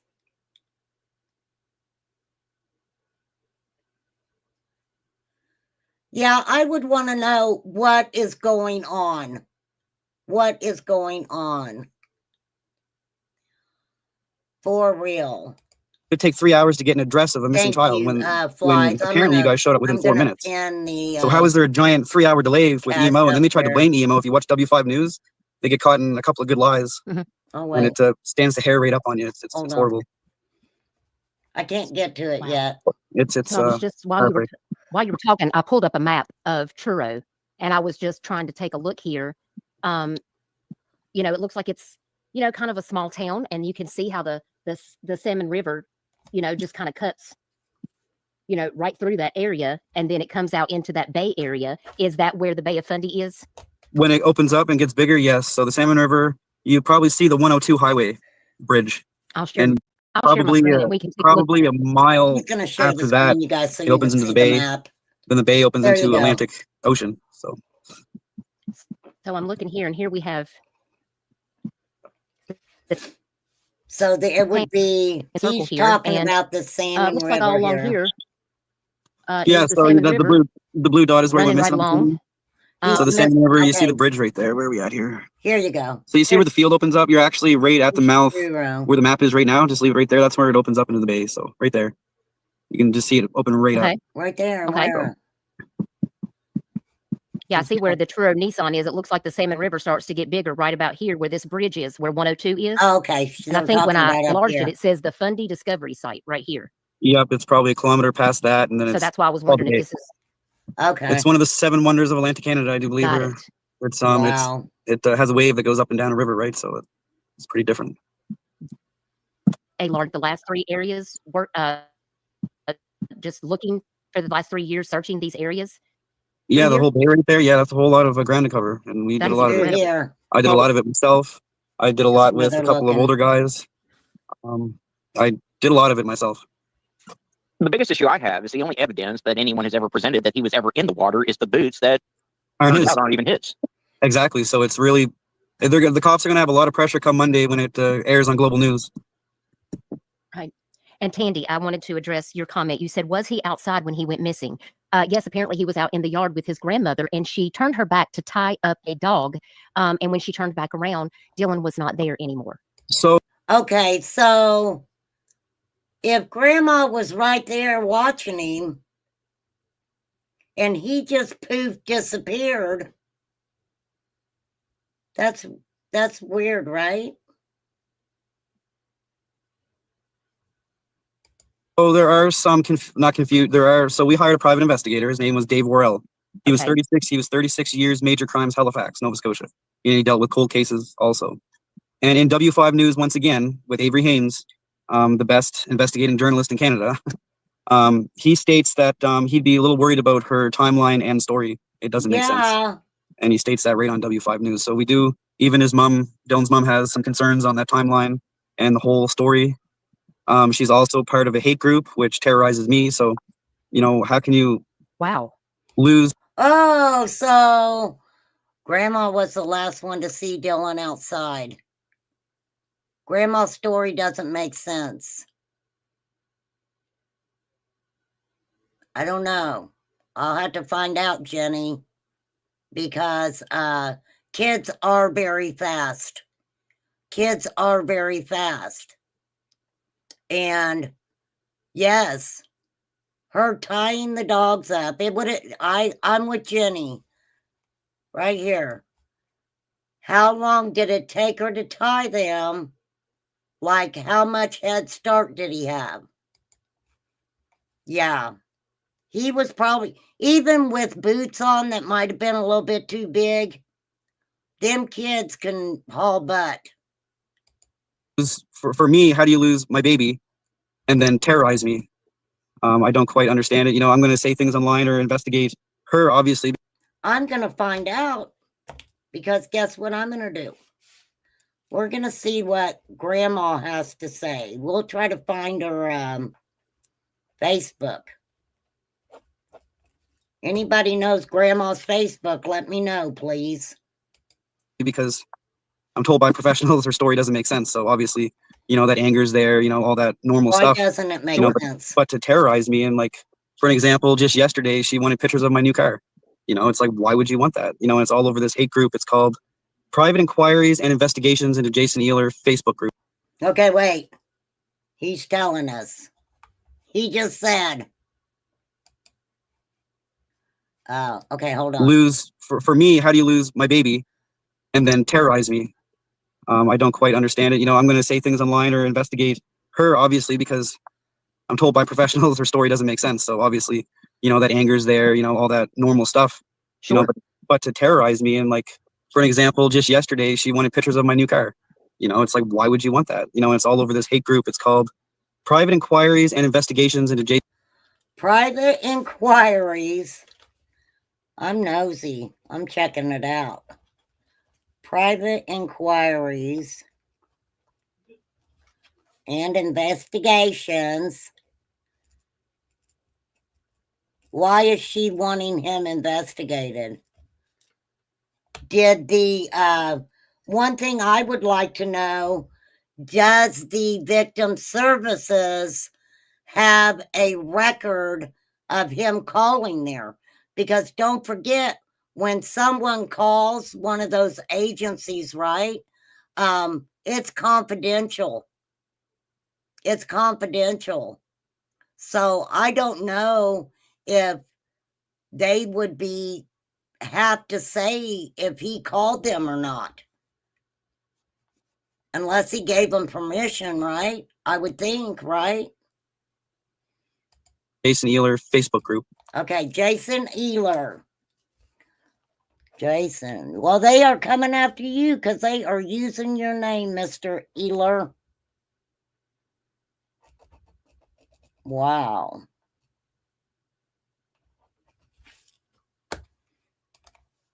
Wow. And it's probably the most disgusting group you've ever seen in your life. Wow. And to actually private investigate anybody, you need, if I had my phone, I'd read it right to you, right? Other than that, it's vigilante and bullying. You need to have a license. You need to have a reason to look into that person.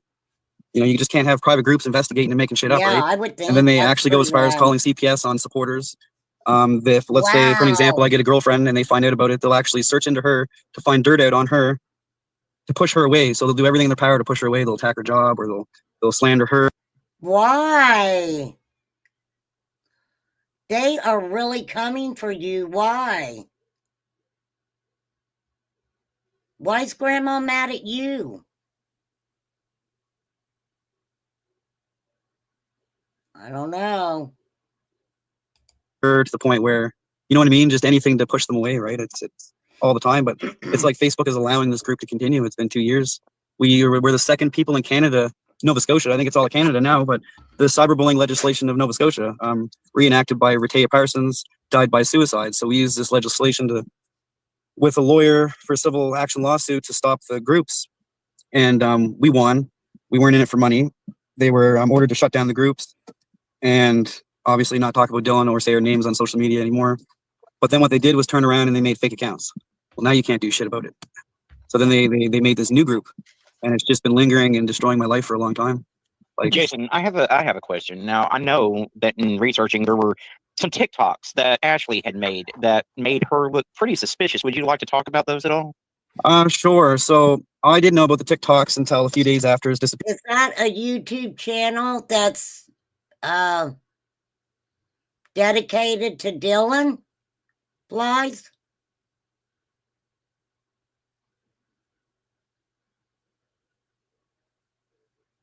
Is that the link you just put in there? Is that a channel that is specifically for Dylan? It is? Hang on, I want to grab that link. We'll go back to the interview, but I want to grab that link. Wait, is that me? Yeah, that's me.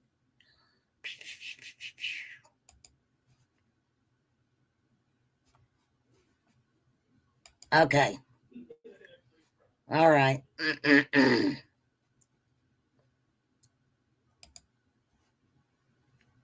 And this is specifically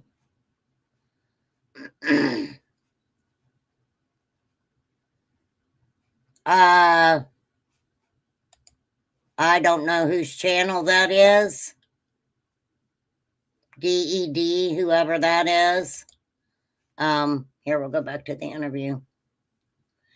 Grandma's saying 18 seconds. 18 seconds?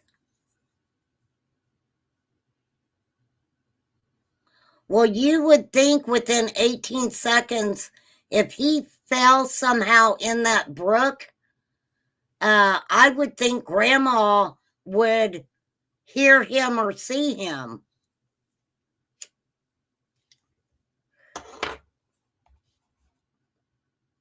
I mean, how deep was it? Because if he walked in, if he ran into the brook and his boots filled with water, I would have to know how deep it is right there in that area and how fast it was going. Appearance. Turns out it was a really big trend, and there were thousands of other people doing the exact same ones with their kids in the video. One was a parody from the Tiger King, and the other one was a parody from Frozen. The cops fully investigated it, and they were, as he said on there, they were bizarre TikToks, but they were fully investigated, just posted at a bad time. And the cyberbullying really kicked off then. Then, you know, I remember getting up that morning, she turned on her phone. She had a phone call from somebody saying, you need to delete TikTok. And as soon as she got off the phone started dinging, and you couldn't even do nothing with the phone. It was like a million dings, and it was all off TikTok, and it just blew up. I can imagine. And then before you know it, the whole town was, you know, turning against us, and it got crazy, but then it mutated the side. Okay, wait, because I need to hear again what these TikToks showed that turned everyone against them. I think it's all of Canada now, but the cyberbullying legislation of Nova Scotia, reenacted by Rehtaeh Parsons, died by suicide. So we used this legislation with a lawyer for civil action lawsuit to stop the groups. I'm sorry, you guys. I should have started with this. I'm sorry. And we won. We weren't in it for money. They were ordered to shut down the groups. Jason. And obviously not talk about Dylan or say our names on social media anymore. But then what they did was turn around and they made fake accounts. Well, now you can't do shit about it. So then they made this new group, and it's just been lingering and destroying my life for a long time. Like, Jason, I have a question. Now, I know that in researching there were some TikToks that Ashley had made that made her look pretty suspicious. Would you like to talk about those at all? Sure. So I didn't know about the TikToks until a few days after his disappearance. Turns out it was a really big trend, and there were thousands of other people doing the exact same ones with their kids in the video. One was a parody from the Tiger King, and the other one was a parody from Frozen.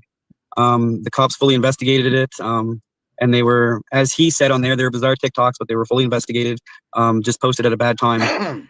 And the cyberbullying really kicked off then. Then, you know, I remember getting up that morning, she turned up. Well, what was so bad about these TikToks is what I want to know. So now we're going to have to find out what big organization that he's going to go talk to that's top secret that he can't tell us who he's going to go speak to.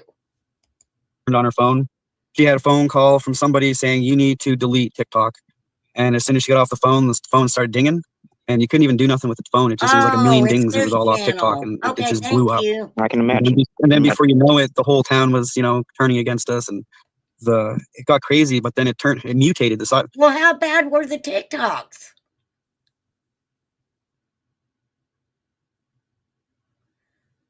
Wow. The cyberbullying mutated into something completely different. We're actually doing a documentary movie with Muse Entertainment, with two of the biggest movie producers in Canada. And Oh, wow. yeah, that's how crazy this story is. It's quite a different story. They're doing a movie with Muse Entertainment.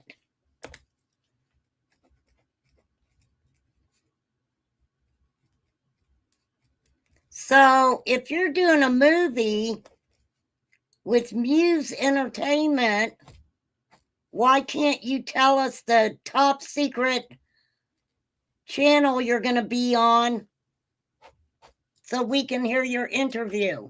We'll check out your channel called DED to see if maybe you let us know. Oh, yes, you're right. You're right. He said he wasn't going to go. Oh, he wasn't going to say because all the stalkers and crap. You're absolutely right, Flies. He did say that. I'm so tough. sorry that you're going through this type of harassment. We've Still actually today. seen it in other cases just like this, and without any evidence that the parents are guilty, they will. But to go as far as make. Well, wait a minute. Because he doesn't care to go on Duchesses. He's not scared of him going on Duchesses, is he? I don't know. Hacking accounts, calling CPS, and it actually being the same people for almost 4 years straight. That's real different. Like, I mean, stalking too. Like, still today, after 4 years, they try to find me. They watch me. I remember That's my messed brother. up. He. I don't like stalking stuff at all. Not at all.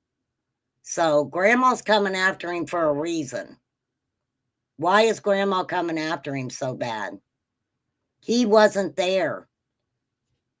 He wasn't there. People were taking pictures through his window, taking pictures of his kids. One morning, he woke up, had major crimes at his door because somebody said that his kid was Dylan. And it got so bad that someone actually took a picture of his newborn baby through a window, sent it to him in the morning and said, your kid's going to be next. Oh my And God. then they went from That's there to hacking horrible. friends and families' Facebooks. He used it against us. Then from there, it was I'd do That's searches for Dylan. crazy. So I'd post events. And people would say they'd go and they'd be in Truro. I'd drive from Moncton, New Brunswick to Truro, do these searches. I would actually show up at some of these places where they needed to drive. And the cops would actually be waiting there, wondering why I'm harassing this girl or this guy, to the point where I'd show the officer my messages and I'd have the cops in tears.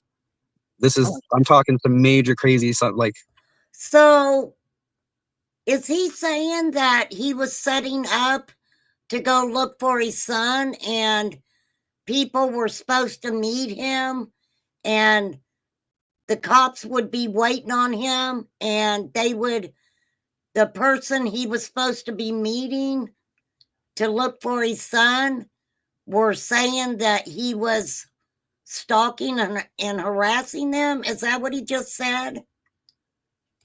defamation, slander, fucking stalking, like the movie producer said, it went from cyberbullying and then it mutated into something they've never even seen before. It's actually quite horrific and disgusting.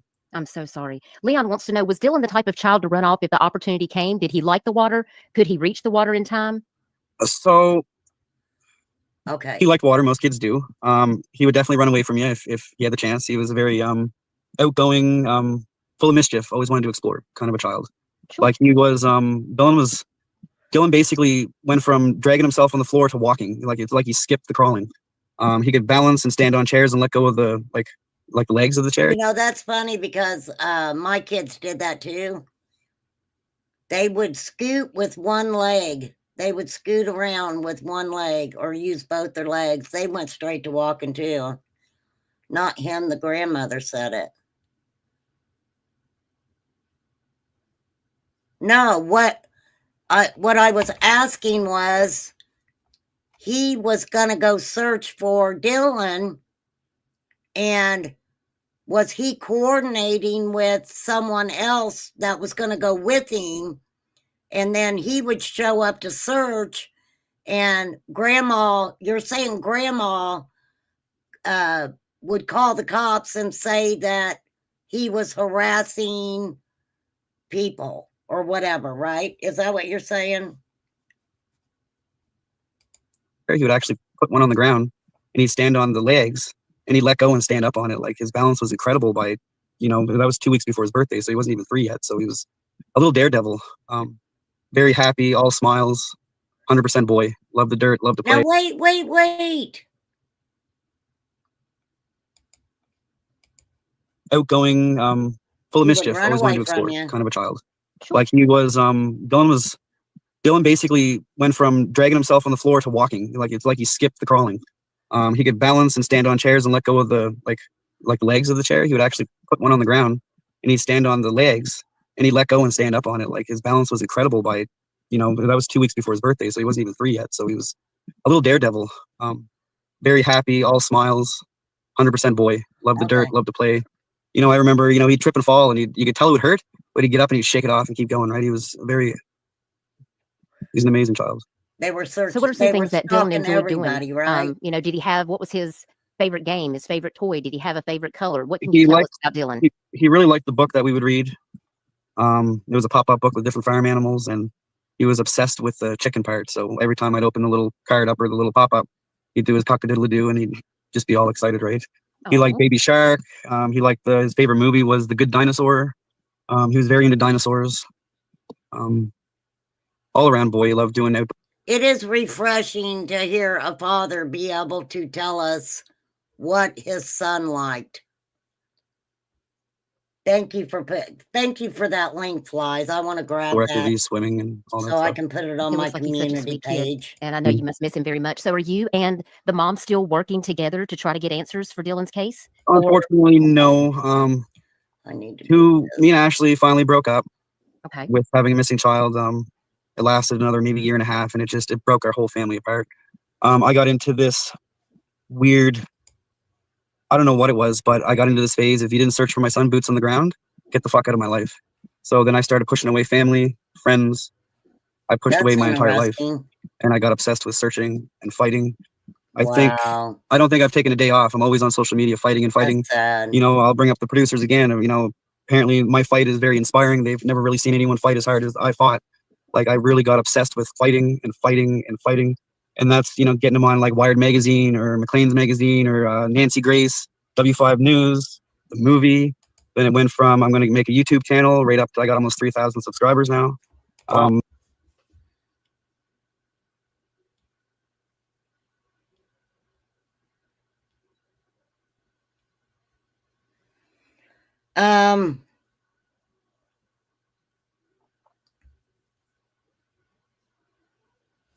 Okay. In my Then I got, experience, I just got obsessed with spreading awareness. It was just, it assumed my whole life. yeah, 4 years. absolutely. And in my experience, Jason, the parents of a child that go missing make the best advocates out there. And hopefully your story will not only help bring answers for Dylan, but for other kids out there. I really hope, and I'm really. Well, yeah, they pay Grandma a visit. She was the last one to see him. I mean, what'd Steven say? 18 seconds? Grandma said she turned her back for 18 seconds. Hoping that I'm showing people strength, you know, to not give up because everybody has a breaking point also, right? His mom, she went really quiet after that. Well, he doesn't have a GoFundMe, but a movie's being made.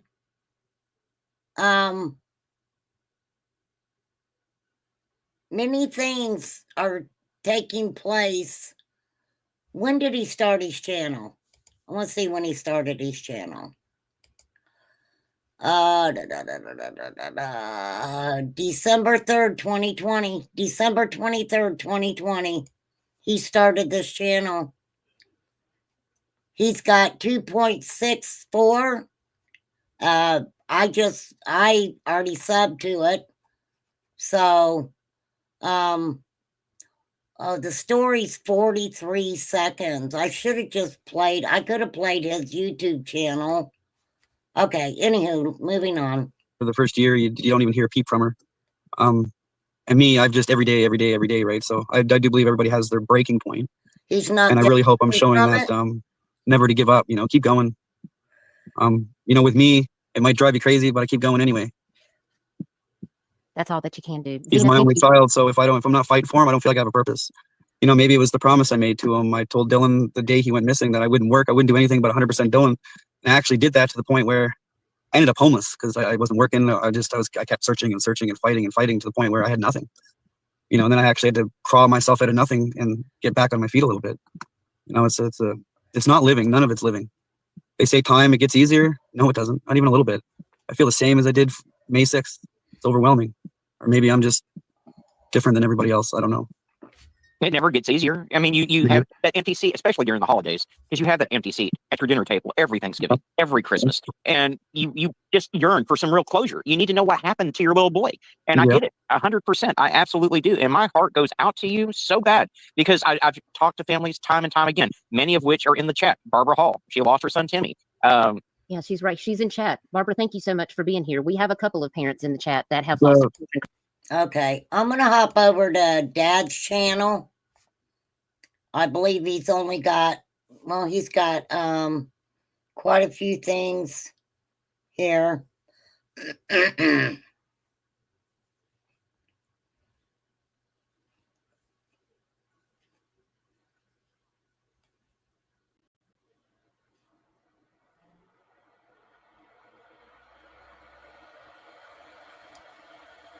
You guys can go check out his channel.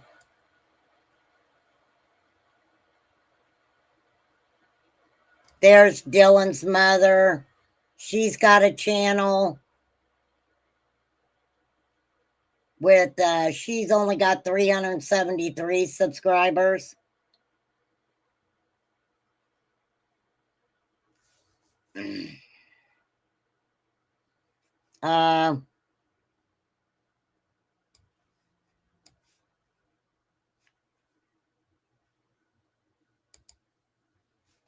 This is from Channel 5 News. This is on Dylan's dad's page.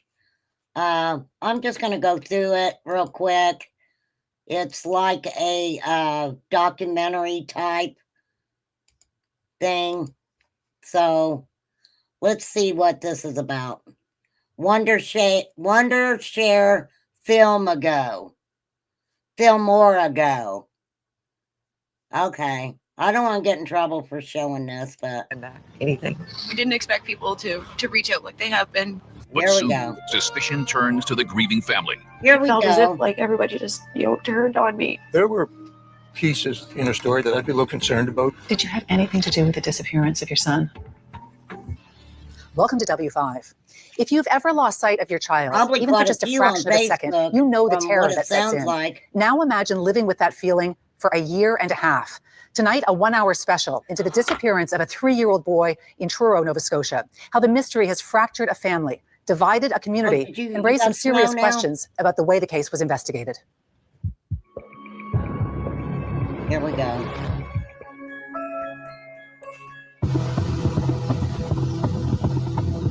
It's the relentless search for clues, any shred of evidence. So I think the plan today is we're gonna check this entire area in case we miss anything. It's the wide-awake I'm gonna speed nightmare it up of a little losing bit. a child. He said Dylan's missing. And I said, what?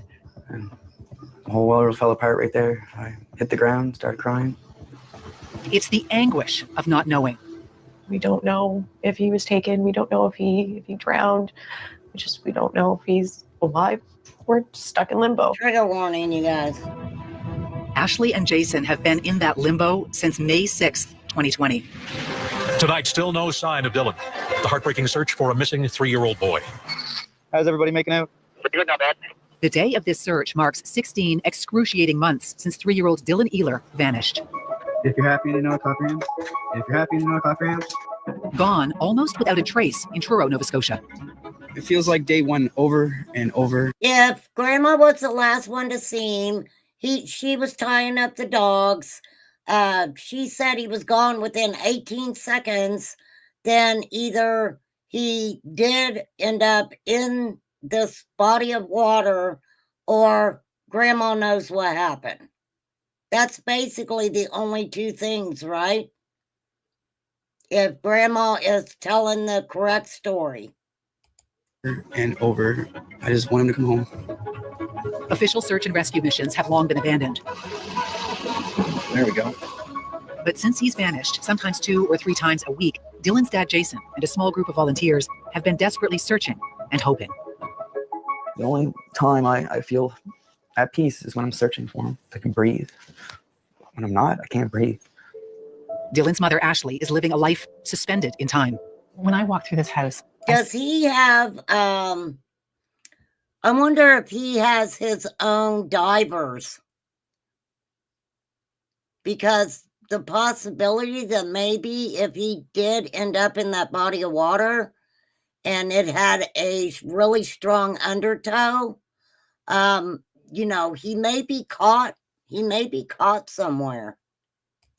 see signs of Dylan everywhere. His job chart, his photographs, his drawings. It keeps him present here. It keeps him with us so that we can feel him. Sorry, that was a very emotional question. Wow. It means everything does to have his stuff here and be surrounded by him. It's just here waiting for him to come home. Can I ask about these presents in the corner? So those are all Dylan's. I guess I've got a question. Is Grandma herself stalking and harassing her own daughter, or just Dylan's dad? Volunteers. Birthday presents. And my presents, because I won't open a present again until he's found. Dylan's still missing. There's no God. I've prayed so many times. There's just nothing.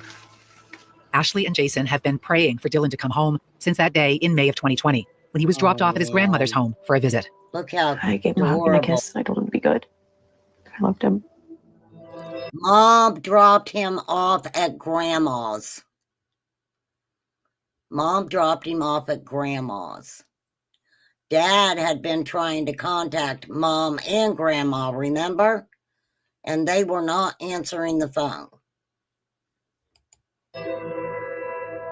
Dylan was at his grandmother's residence on Queen Street playing outside. His grandmother became briefly distracted and turned around for a moment. And when she returned back, Dylan was no longer in the yard. So many what ifs, woulda, shoulda, couldas, and that'll probably be with me the rest of my life. Dorothy Parsons is Ashley's mother, Dylan's grandma. On that last day when you were with Dylan, what was he like? He was a very happy little boy that day. Very happy. And I'll never forget that little smile. I'd do anything to get that time back. Anything. This is the last place where Dylan was seen.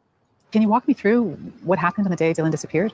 I decided to bring him outside to play. So we come over to here, and I just kind of get the dog, and I got her chain. And then after I got her hooked up, I turned around, and he's nowhere. Okay, wait. Police immediately focused on a brook behind her neighbor's backyard. Search and rescue crews battled high waters and raging currents before making a discovery that evening. One was found in the brook, in Leper Brook, probably closer to the property that the family owns. And then one was found further down the brook.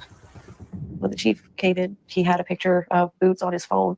And when I seen them, I knew that they were his. And that was it. I started bawling and knew that they were Dylan's boots. But they're not Dylan's boots. No, it's nothing like this. The grass is much higher, the water much lower than it was the day Dylan disappeared. Oh, so the creek is right here. Yeah, the creek's right here, the brook, Leopard's Brook. Jason leads us to the exact spot where the boots were found. So one boot was found here. Where was the other one found in relation to where we are now? The other one was actually maybe 500 meters down the brook, and it was immersed underwater also. The water was raging. So this feeds into Salmon River? Yes, correct. And then what happens with Salmon River? Salmon River feeds into the Bay of Fundy and then into the Atlantic. Oh my God. The police were working on a theory early, that Dylan bolted from his grandmother's house towards this brook, that his body was swept down to the Salmon River and out to the Bay of Fundy.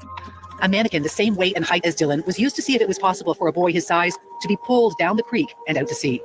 But by then, the water levels had dropped significantly, and the mannequin didn't float freely without getting caught in debris. They tried it, must have been half a dozen times. What does that tell you? It tells me the brook didn't have enough power to push out some boots, but it pushed a 32-pound child out. Nothing makes sense. The science doesn't even make sense to it. The official search lasted 6 days before being... But the boots aren't as heavy. Yeah, that's no brook. That's what I'm saying.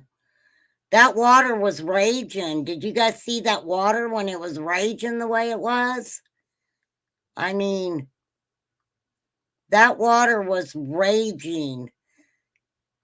So it's hard to say now because you're not ever going to get that level of water and the quickness of it. Wow.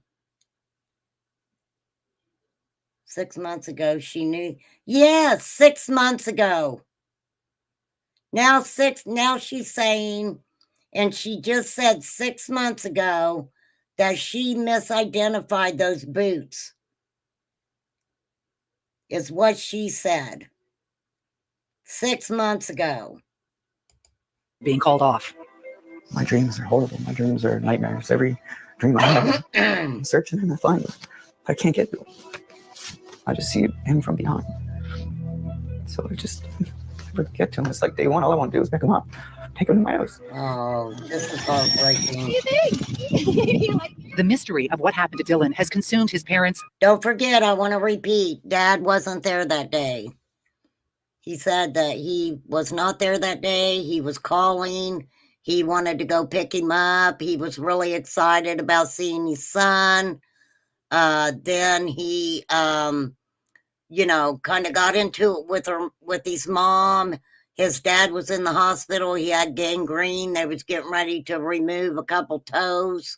it sounded like. And, you know, then he had a no contact order with Ashley and that home. So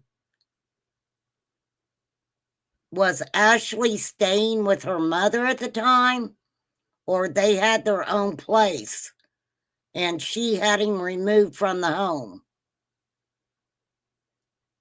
Well, no, he was staying with his mom. He was staying with his mom.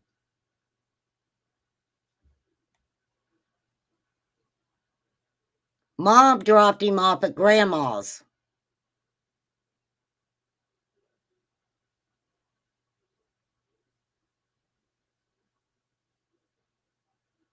So when Ashley got the no contact order, obviously Dad was still having visitation rights with Dylan. Dad was bummed out that day. He had got into it with his mom. He had had that no contact order, very upset about that. He had just, what it sounds like, was having a really shitty day. And so he called the victim services line and spoke with someone for 2 hours. His little jacket could have caused him to float a longer distance. Well, I don't, yes, you're right. Well, I don't know. I don't know. It kind of depends on what it was made of. Because it could have had a different effect if it was one that once it got wet, it just got heavy. And the small town of Truro, population 12,000. In the early days, the community rallied around Jason and Ashley, leaving boots out on their front porches, creating a memorial with Dylan's favorite toys and blankets, volunteering for searches. This is Ashley 1 week after her son disappeared. We didn't expect people to reach out like they have been. It's a small comfort that people are out there helping and, you know, want to bring him home as much as we do. The days and weeks dragged on without any signs, any clues beyond those rubber boots.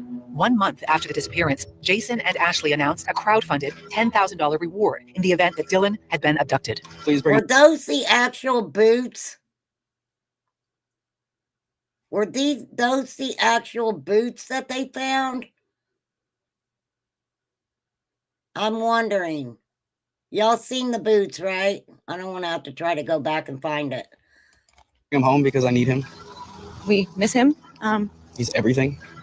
But soon after, the tide of support for Ashley and Jason whiplashed from sympathy to suspicion. And there were people that were saying that, you know, we must have sat up all night and rehearsed what we were going to say. And, you know, I just think that I should be crying more. And then when we do cry, you know, it's crocodile tears. Public scrutiny intensified after word got out that all was not right in the Ehler home. That 4 days before Dylan vanished, police had been called. After I got laid off from work for COVID reasons, you know, all of us were in the house together and it got stressful. You know, we were arguing and it just escalated and then the police were called. I threatened her. I said, I'm going to kill you. I didn't mean it. It was just out of anger.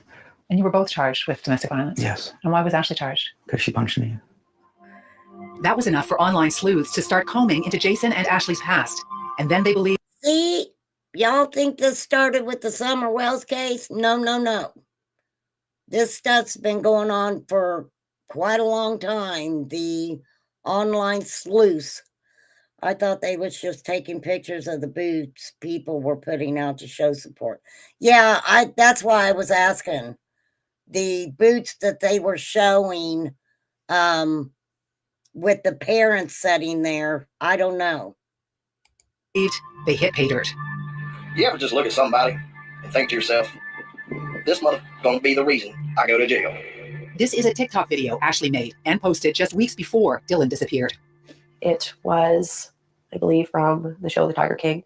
Dylan was on my lap during that video and people ran with it and thought that it was inappropriate. And they found a second strange video on social media as well. Huh? Come on, we can't delay. What did you do? No one can see him on the floor. Get him out the door before he can decay. The second video was a parody song of Frozen, was a parody of Will You Help Me Build a Snowman? And it was Will You Help Me Hide a Body? I need to ask you straight out. Did you have anything to do with the disappearance of your son? No. No. I love my son more than anything. Coming up. Deception detective. Have you ever did this one? Wow. Wow. Wow. Wowsy woo. After 3-year-old Dylan Ehler disappeared in Truro, Nova Scotia. No one can see him on the floor. Strange TikTok videos featuring his mother surfaced. You ever just look at somebody and think to yourself, this mother's gonna be the reason I go to jail? Posted a couple of weeks before the toddler vanished in May of 2020, it sent the rumor mill into overdrive. That it did. Fueled by the allegations of domestic violence and the fact that little evidence had been found, dozens of groups started popping up, all posting theories wilder than the last. I'm sure. Ashley and Jason just had a fight only a few days before. Then all of a sudden, Dylan goes missing. Sounds too much of a coincidence and fishy for her not to be put in the hot seat. You are a disgusting bitch. I hope you get it in jail. Making TikToks of your son saying that type of thing? What kind of mother are you? Wow. Those videos, when people look at them after you. Wow, they were coming at her hard.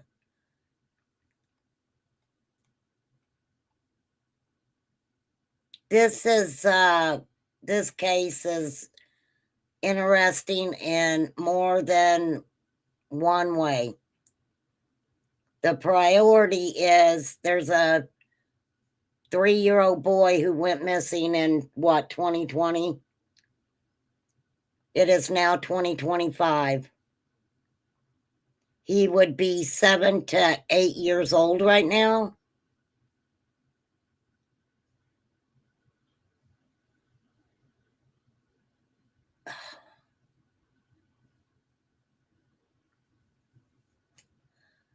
People can be very cruel. Very cruel. Your son has disappeared. You can understand how they might think, well, But I'm not going to sit and say somebody's guilty or innocent. I'm not doing that. I don't have a clue if anyone is innocent or guilty of anything. well, these are bizarre things to post about her son. I can see after the fact how people could think that. But on the other side of it, there's also been, thousands of other people doing the exact same ones. Oh, I got with their kids in the 19 videos. likes. Oh, thank you. You went from grieving mother that everyone was trying to support to murder suspect in the eyes of amateur sleuths and the people in your neighborhood. Mm-hmm. It felt as if like everybody just, turned on me and, all because of a few TikTok videos that meant nothing. And I don't understand it. I might have some things in my history that you don't like, but that absolutely doesn't make me a monster. And I'm going to tell you guys this, I was having a conversation with somebody in chat the other day, and I can't remember who it was, where we were talking about, it was the Jenna Leah hen case. And we were discussing some of the mother's Facebook post. And I think I asked the question, did you go in to that Facebook to find something, some kind of maybe red flag or did you go in basically looking for any negativity, right? And they answered me honestly, because, a lot of times you're going into people's social media, and if you're not liking those people or think that they're guilty of something, people look for the bad stuff. They look for something that's going to, send fireworks off in their head and put that on their red flag list, if you know what I mean. When Truro police caught wind of the videos, they had a new interest in Ashley.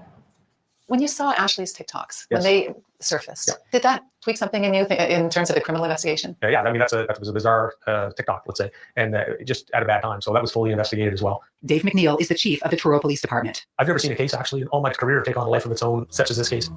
Police made it clear at the time that they didn't believe the TikToks or the domestic violence charges had anything to do with Dylan's disappearance. But that didn't stop.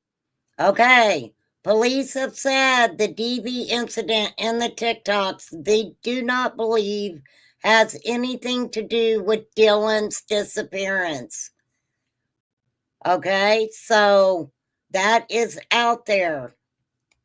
The accusations. His mother and grandmother have killed him. They are known Satan worshippers. Oh This my was a gosh. sacrificial ritual on Full moon to Satan, which is why the Where else did we hear that? That was all over the Summer Wells case. Yes, they have said that about Summer's case. Oh, they get into the moon and all kinds of stuff. Yes. the mother doesn't seem as remorseful as we'd thanks, expect. Abe. She believes she did a good thing. Yeah. Wow. Halifax lawyer Allison Harris has compiled pages and pages of vicious rumors that Ashley and Jason were negligent, or worse, murderers. Ashley talked about being afraid to go to the grocery store. I know that some of their family members would be yelled baby killer as they walked down the road. What was that meeting like? They came to Wait.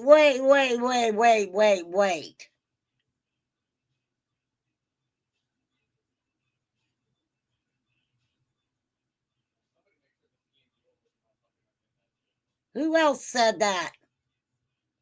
Who else said that? you and said, look what they're doing to us online. They're accusing us of killing our baby. I just knew when I walked away that I was going to find a way to help them. Allison Harris combed through the law books and formulated a plan. She would try to shut down the online groups with Nova Scotia's rarely used anti-cyberbullying law, groundbreaking legislation that was set up after Rehtaeh Parsons died by suicide in 2013 after being bullied online.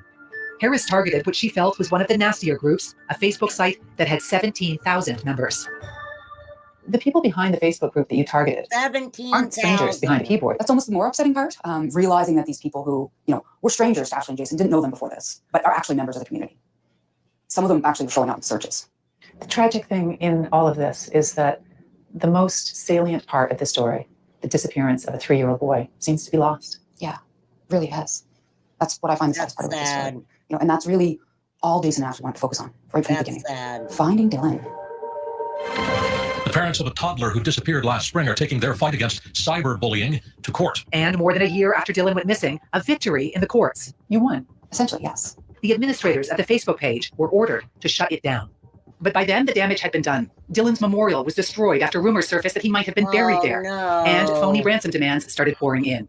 Well, we've had about 7 or 8 ransoms. Were people actually trying to connect with you and say, we have your son? Well, they're going to kill my son if we don't give them so much money. A guy sent a picture of, I think it was a picture of maybe Dylan, but it was all Photoshop and looked like he had bruises on his face and stuff. And he wanted 3 Bitcoin, which is worth $40-some thousand, untraceable money. There was another one where he said he had Dylan in the truck and he tossed him out the window doing 100 kilometers. If I didn't. And you know what pisses me off about this and people doing this? If by chance somebody had that little boy, right? If somebody who really had him was to say something, the seriousness of the claim, they wouldn't look at it like it was serious. This is horrible. This is freaking horrible. And send him a couple $1,000s. Police were never able to track down the people behind those ransom demands. And their investigation into Dylan's disappearance involved questioning everyone in the little boy's circle, including the last person to see him that day in May of 2020. Grandmother Dorothy Parsons was asked by police to recreate the final moments before he disappeared. All right. This process of hooking up the... Hold on, I'm going to slow it down. Let me slow it down so we can definitely get what Grandma's saying. The dog, turning your back on Dylan. How long did that take? Seconds. Like we redid it with the police, and he said he timed it at about 18 seconds. 18 seconds. You didn't have your eyes on Dylan, and he was gone. Yeah. In that time, Dylan would have had to run at least 81 meters between the fence, across a neighbor's backyard, and through brush to get down to the brook. Wait, 18 seconds, and where did you go to look for him at, Grandma? Once they found out how much Dylan likes water, they went with that, stuck with that, wouldn't even entertain any other scenario whatsoever, even though I'm telling them that I think he was taken. You told the police that right off the bat? Yeah, I did. And I said it 3 or 4 Wow. times. I think he was taken. While Dorothy believes Dylan was snatched, her own daughter and Jason think she's holding back vital information about what happened that day. Did your dog get away? Put your dog inside? Did you make a mistake and you're just not saying it? I just know something's wrong. I've felt it since day one. Jason and Ashley both feel as though there's just something missing and that you're not sharing it because you're scared of getting charged criminally with neglect. There's nothing that's a secret. Even I know there's something not right. There's a puzzle piece missing. And you don't have the piece of that And puzzle? I don't have it. I don't have that piece. According to Dorothy, she took 3 different lie detector tests. She says her version of events has never wavered. Are you responsible for your grandson's disappearance? In my mind, yes. Reality, probably yes. Because he was with me and I turned my back. So I'll always feel responsible. Like I'm just sorry that I even brought him outside.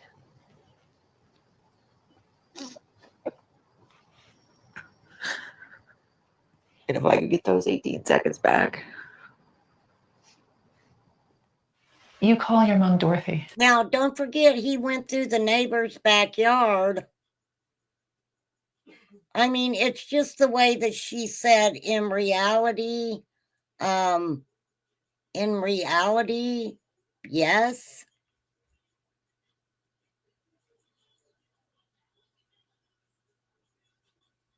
We seen the area. Before I get off here, I'm gonna show the area again. Why? After my son went missing, I can't look at her. I can't speak to her. I don't want her in my life. I don't consider her a mother anymore. This has ripped your life apart in every way. It really has. Wow. Wow. Okay. Tragedy has fractured a family and divided a small town. It's also put a spotlight on the way police investigated the case of a 3-year-old who vanished almost without a trace. When a 3-year-old goes missing, that's generally alarm bells go off immediately. Mm-hmm. When did police alert the public that Dylan was missing? 4:30 p.m. How many hours after the 911 call is that? 3 hours. You're telling me they waited 3 hours before issuing an alert that a 3-year-old was missing? Yeah. Yeah. Breaks my heart. I believe that he could have had a chance. Okay, what I want to know is, did a big search start 3 hours later? Were there any law enforcement on scene after he went missing that were searching the area? Because remember, he's 3 years old. Were there any law enforcement at all that had started searching the area, canvassing the area, and a bigger search ensued 3 hours later? I think they screwed up. A public alert wasn't issued until 3 hours and Look at 8 that minutes water. after the 911 call. It took almost 2.5 hours before search and rescue had boots on the ground. It's almost as if the police found the boots in the water. So that's their answer. Case solved. You believe they found those boots, and it was from then on, it was in their head. He fell in the brook. They never treated Dylan's case like a criminal investigation. They just treated it like a search and rescue. I know that they didn't block off any streets. They didn't stop the public. You told them that those were his boots. What in the world do you think that they're going to assume?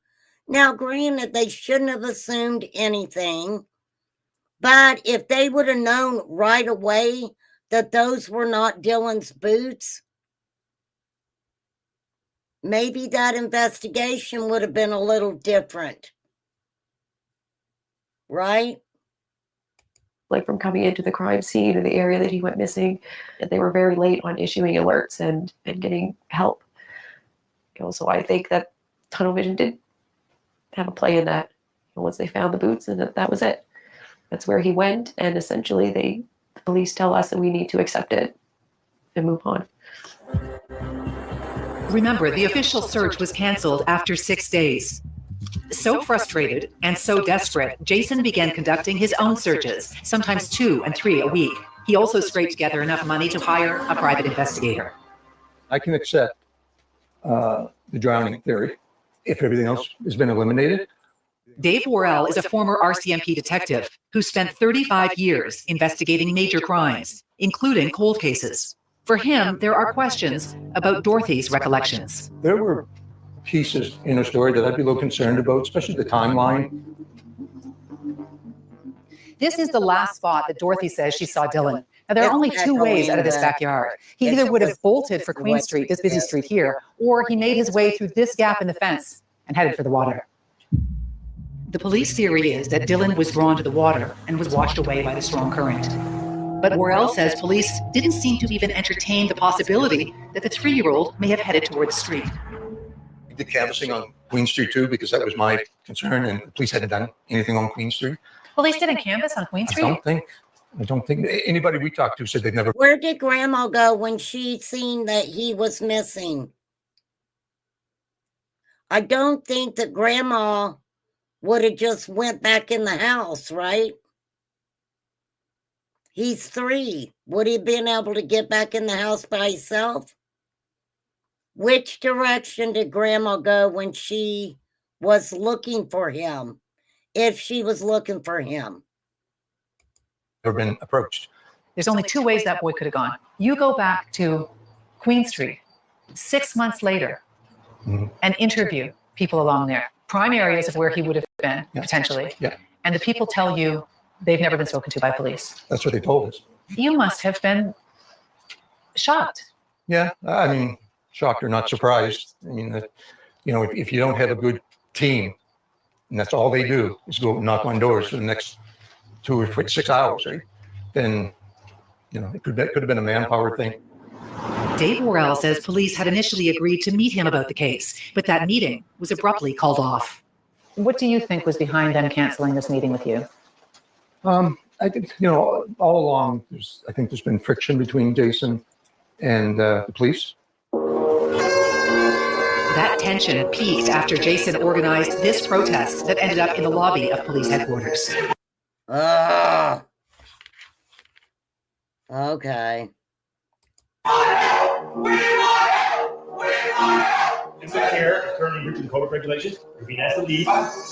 Jason had for months been bombarding police with emails and online allegations that they weren't doing their job. He filed 2 separate complaints into the way Truro police were handling the investigation and became so alienating that police cut off all in-person contact with him, citing his abusive emails, voicemails, social media posts, and misinformation about his son's disappearance.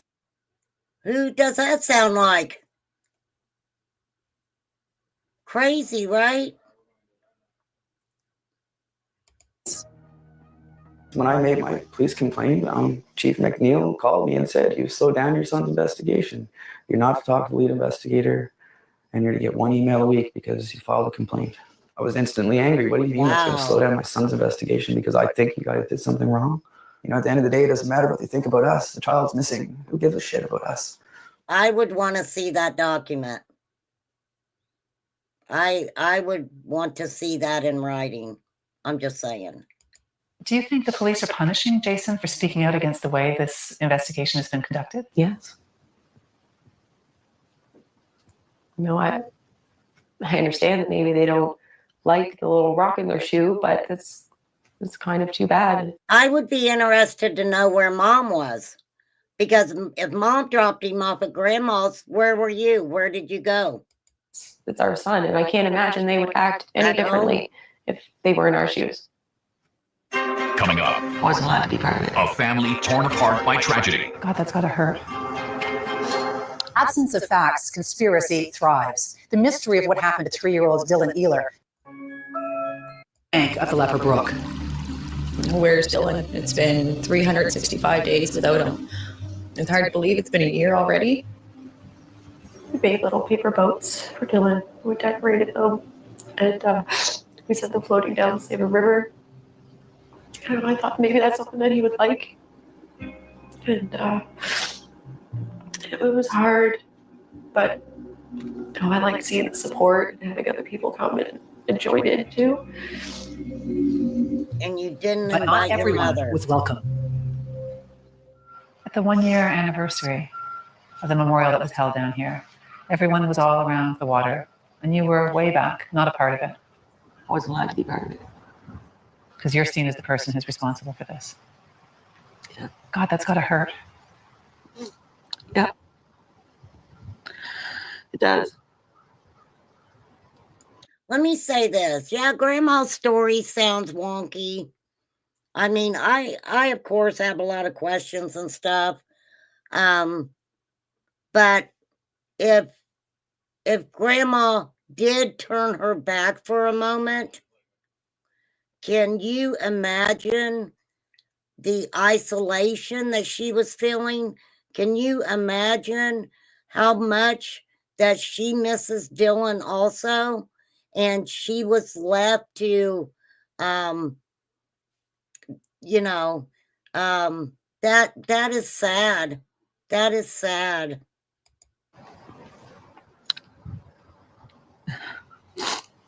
It won't be the same ever again, bro. The family has been ripped apart.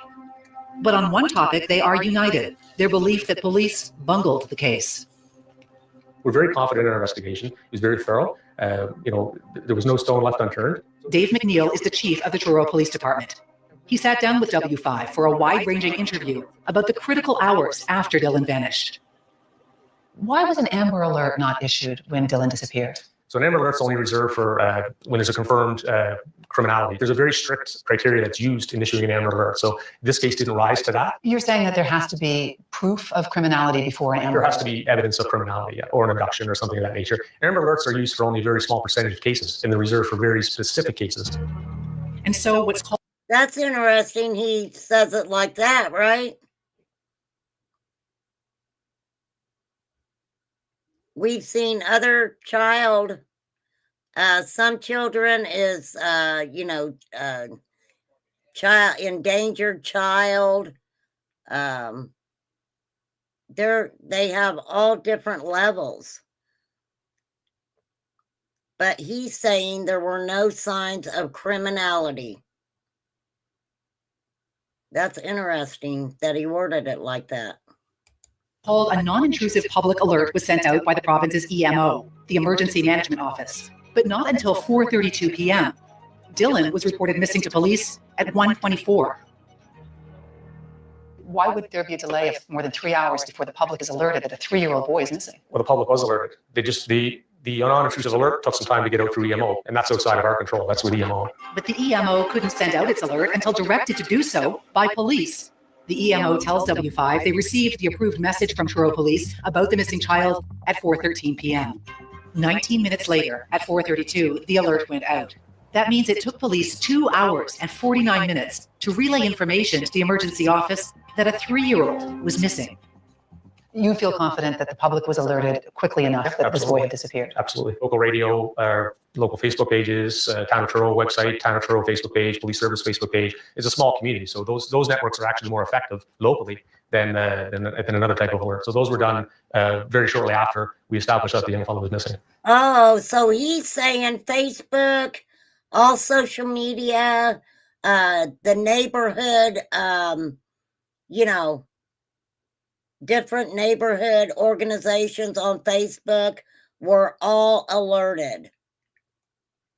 Yes, still should have been an endangered child alert. That's what I was asking. Was there boots on the ground looking for that little boy at all? When they answered that 911 call, law enforcement would have had to have gone to that residence. How many law enforcement officers showed up and started searching for Dylan? How long?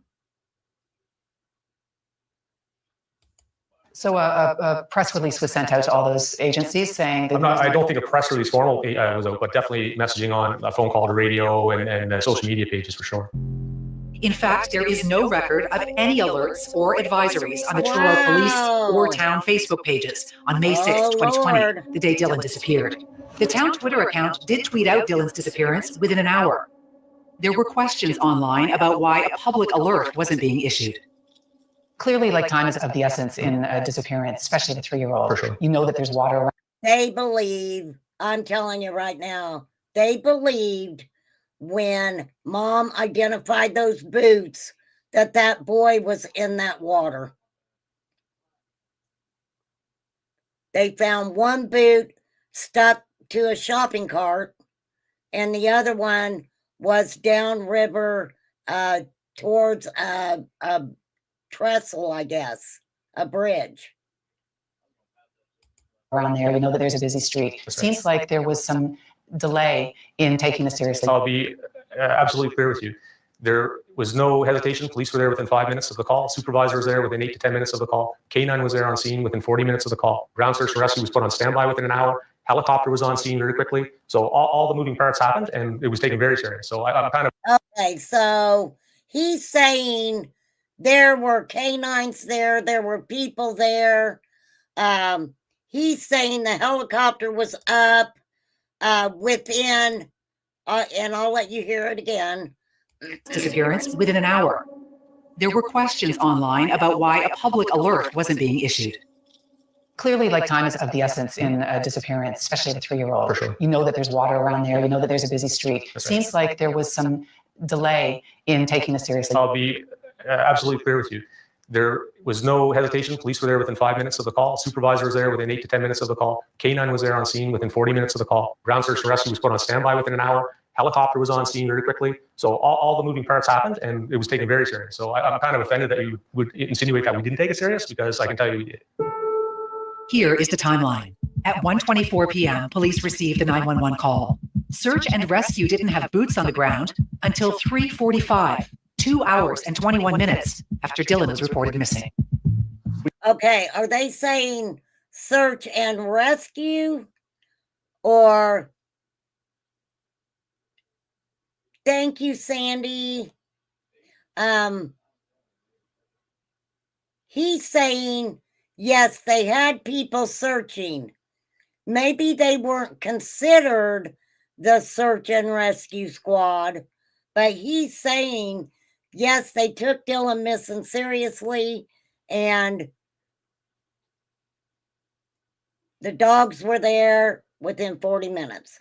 We know what we have to do. Our members are trained. Tom Fitzpatrick is president of the Colchester Ground Search and Rescue Team. He was in charge of the search for Dylan. As an outsider looking in, when you see that at 1:30ish, a 3-year-old boy disappears, and that it takes hours to get the most important people, you guys, out there, that feels like a long time. It does, and it's a norm. It is very much a norm. We're not allowed to activate ourselves. We have to be activated by a police force. So why do you think police took so long to activate you?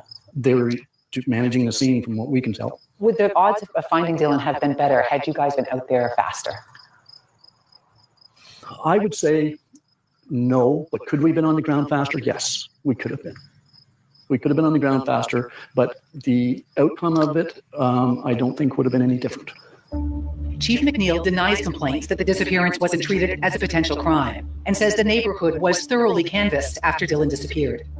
Jason's official complaint triggered a review of the police investigation by a neighboring police chief. Amherst Chief Dwayne Pike writes that he conducted a complete review of the Truro file and concludes, sadly, not all investigations come to a successful conclusion, but by no means does that mean that the investigating agency was negligent or unprofessional. A big part of your mission as chief. You guys heard that, right? It was investigated by a different county. He conducted a complete review of the file. This is what he said. And concludes, sadly, not all investigations come to a successful conclusion, but by no means does that mean that the investigating agency was negligent or unprofessional. a big part of your mission as chief of police is community engagement. How would you describe the engagement that you've had with Jason? With Mr. Ehler himself. Obviously, our heart breaks for Jason. He wears his emotions on his sleeve, and I think he lashes out a little bit because he's hurting. So we've given Jason a very wide courtesy. However, when we update the family, if it's disruptive to have someone there that's disrupting the meeting or taping the conversations secretly and then putting bits and pieces online to create a narrative, that's not productive to the investigation. It's not productive to the family healing. We would love nothing more than to find Dylan healthy and alive. Wow, who's that sound like? Going into the command center and trying to look at their computers, and you know, now we're hearing what they were dealing with. Okay, now I am not going to sit here and say that Dylan's father has done anything nefarious. I don't know how I would act if my child was missing. It seems like he wants to find his son so bad. So bad. And police, it sounds like, have concluded that Dylan was swept away by the raging water in the brook. I like Debbie said, that didn't seem like a brook to me. But then we have to think that Grandma said she turned her back for 18 seconds and he was gone. I would just like to know, not because I'm saying Grandma did anything wrong, I would just like to know, where was the first place that Grandma went to look? Did Grandma think he went back in the house? Did she go look in the house first? Realize that he was gone? Now, the dogs had to have hit on his scent because they have Dylan's scent going through the neighbor's backyard. And they believe that he went into that grassy area. That is on here. I've already showed it. Or, recover Dylan for his family. This has been hard on everybody. The I feel dogs for the lost family. scent And at it's been the tough on the community. river. Coming up, if there's anything, absolutely anything that shows up, we'd be back on the street. Without a trace, hope fades for a broken family. The Bay of Fundy is one of the 7 wonders of North America. Okay, so Dad is kind of saying some of these things in his interview with Duchess, and I recommend going over and watching that. It's very interesting, some of the things Dad's putting out. So the scent ended at the river. The boots were found at the river. One in a grocery cart, got caught up in a grocery cart. The other one was found more downstream.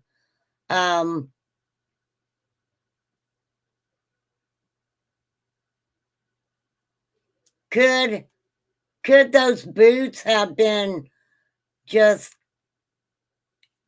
pulled off of Dylan's feet? Absolutely. Absolutely. Especially if they were a little bit too big. I would like for Grandma to say if the boots were Dylan's or not. Mom is the one I heard say they misidentified the boots, that she did. So did Grandma misidentify the boots also? Maybe I didn't hear that. Maybe it just went right past my head. It has a phenomenon known as a tidal bore. Twice a day, the leading edge of the powerful tide creates a standing wave of water that travels upstream, changing the direction of the current and extending the Bay of Fundy's tides into the extensive network of nearby rivers and streams. The Bay of Fundy is known for the highest tides in the world. You can go out there on low tide and you can see miles and miles of mudflats. You'll see a fishing boat sitting on the bottom and come back at high tide. That fishing boat's now 50 feet higher in the water. Wow. Tom Fitzpatrick is president of the Colchester Ground Search and Rescue Team, in charge of the search operation. One of the biggest questions that we had in our minds that we really wanted to know was, could he reach the influence of the tidal waters? So what we wanted to know is, first of all, could a mannequin of those parameters reach that? And that was one of the big questions we had. And what did you find? We found it could reach it. And I mean, this is 2 weeks afterwards. The mannequin did get caught up in debris along the way, as Jason has said, but Tom maintains it did eventually make its way to the Bay of Fundy, despite the fact that on the day of the test, the water was half a meter lower than the day Dylan disappeared. Wow. Prior to Dylan going missing, we had 2 days of heavy rain. So Leopard Brook on that day was overflowing its banks. How high up would it have been? I would say it would have been, for myself, almost chest height in some spots. Wow. Yeah. Grown firemen that are dressed and trained to work in water, it was almost sweeping them off their feet. And this is 3 to 4 hours after the fact. Yeah. But this is happening, that it's still almost sweeping them off their feet. Wow. What you're saying It was is fast. that if he fell in there, He was gone very quickly. Tom believes Dylan was drawn to the raging water. We take a profile for a 3-year-old child missing, all right? Some of the things we look at is what we call as a reflector, things that would attract them. And one of the things that would attract a 3-year-old child is water. It was rushing so loud. You could actually hear it rushing. It was so loud. what I can't wrap my head around is if the boots didn't go out to the Bay of Fundy, why do you believe that Dylan did? Because of his size and his weight. His size and his weight, he would have pushed small objects away. He would have pushed small objects away where the boots got caught up actually in debris along the sides and in the water. Yeah. I get it. I get it. So it's a challenge. We put a lot of hours. The members put a lot of hours. Ridicule and criticism on our members and that stuff that we've received has been unjustified. And that's we feel sad. with the family, but the family's got to realize that we've done what we can do. If there's anything, absolutely anything that shows up, we'd be back on the search. When you look back at the way this investigation was handled, is there anything that you would do differently? No, not from an investigative standpoint or a resource standpoint or calling in the specialists or anything. Unfortunately, it doesn't have the desired outcome that we want or the family wants, but we're still working and we're not going to give up on it. The lure of the water, the swollen brook that feeds into rivers connected to the highest tides in the world. Police and search and rescue say the most likely answer to what happened to Dylan Ehler lies in the waters that lead to the Bay of Fundy. It's not a theory Jason or Ashley are quite willing to accept. I'm going to say this, okay? Let me go back. I want to find a picture of this little boy. Here, Duchess has this on her community page. Check out this community page. I'll be right back, you guys. Give me a minute. I'm not going to keep y'all on here much longer, but let's have a few-minute conversation about this and what you guys think.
What do you guys think?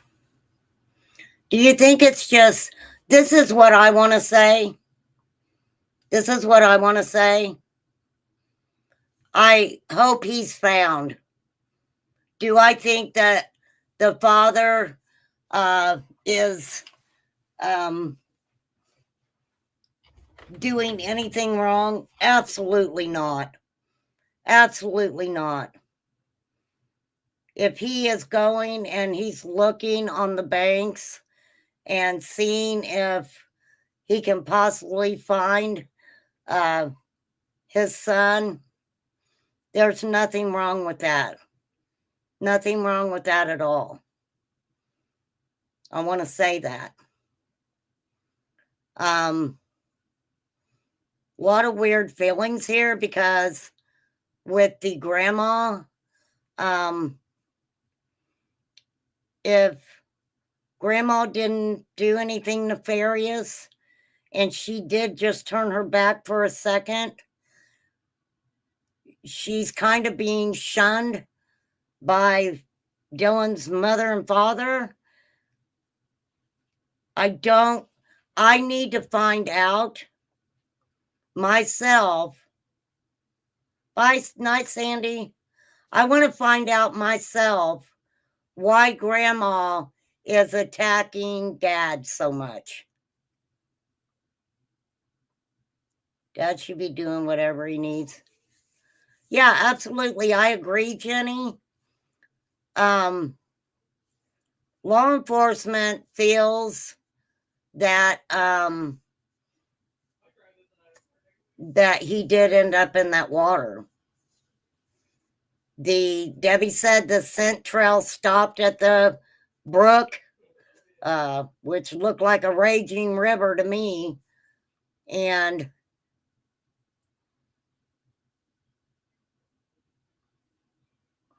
here's the boots. Oh, I wish I could get that bigger. I can't get that bigger.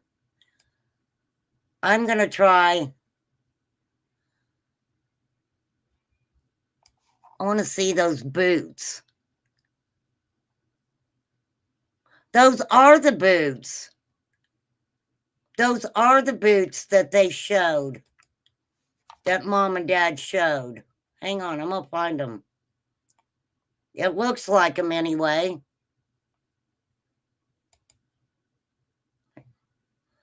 I just had them. Look at that water. That water was crazy. Those are the boots. It looks like them. Those are way too big for a 3-year-old. I don't know. I can't get them to pull up. We can't get the boots to pull up where we can see them. That's what I would like to know. Are those the boots? All right. Well, enough of me. I'm sure you guys are sick of me. But we're going to keep this young man's name out there, and I'm praying for the family. Such a sad thing. Such a sad, sad thing. And it has tore the whole family apart. It really has. So you guys go. This is actually his Dylan's dad. That's his channel. You guys can go check out what I just watched. He's also got a lot of other content talking about cyberbullying. He has a psychic he talks to, shows investigating and looking and all of that stuff. Mom's YouTube is right there on this page. You can go check it out. So bless his heart. It's sad. I hope that I do hope that this young boy's found for real. And y'all know me, but go check out Duchess talking to him. I only got about 50 minutes into it, and her live is 2.5 hours. So you guys go check that out. You can finish watching that. I want to finish watching it and look into a couple things about it. So I don't know. Thank you, Stephen. Thank you for coming in. So Y'all go have fun on YouTube. Tomorrow is the 11th. Tomorrow is Human Trafficking Awareness Day. I had all this stuff pulled up for that. I was going to make a day of it, but I don't think anybody is going to pay that much attention.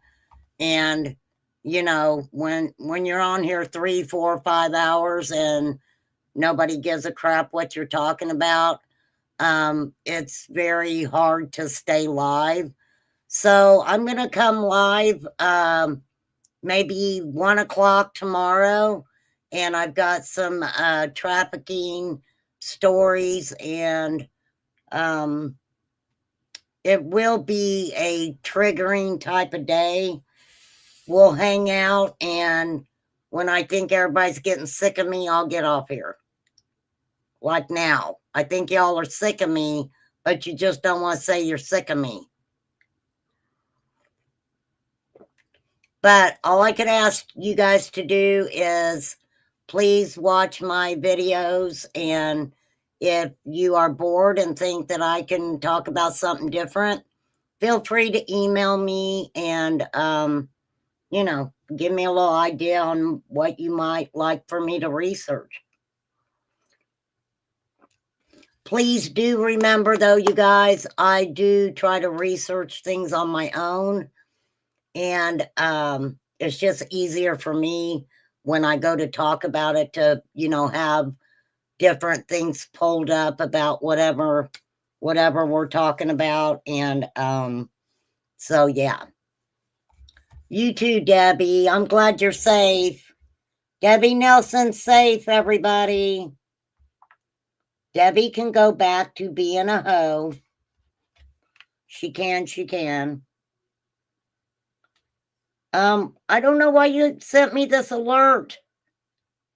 Debbie was sent an emergency alert yesterday, and they actually sent it to the wrong area. Thank goodness they did. And then a few minutes later, they sent her a message saying, oops, sorry, we messed up. That wasn't meant for you. Did the people who it was meant for, I hope they got it. That's kind of cray-cray, right? Crazy. I'm crazy for feeling so lonely.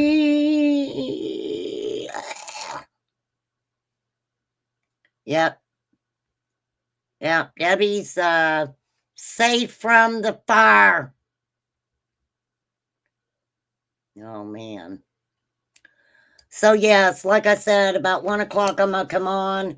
I want to try to do a good little while to talk about all these cases and to make sure that I do my deed to remind everybody that January 11th is Human Trafficking Awareness Day. I want everybody to try to maybe get some human trafficking prevention tips, and we're going to hear some testimonies. And like I said, it is going to be a triggering time, so just let everybody know. And I'm going to get off here. Thank you, mods. Thank you, chat. Thank you, everybody who came in. I appreciate you guys. I will try to do whatever. So, have a good night. Go hang out where you need to. Yeah. As of right now, Remain Calm is putting the zipper face on my mouth. Thank you, Flies. I appreciate you so much. Poppy, H, Debbie, we came in. Thank you. I think all my mods popped in tonight. That was too cool for school. So thank you guys. I appreciate you guys. Sorry I was on here over 3 hours. I should have started out with the Duchess interview with Dylan Ehler's father. So sorry that that's not on my banner or anything. So I apologize for that, but that young boy needs to be found. Thank you, Jenny. Thanks, everybody. Have a great night. I will see you tomorrow.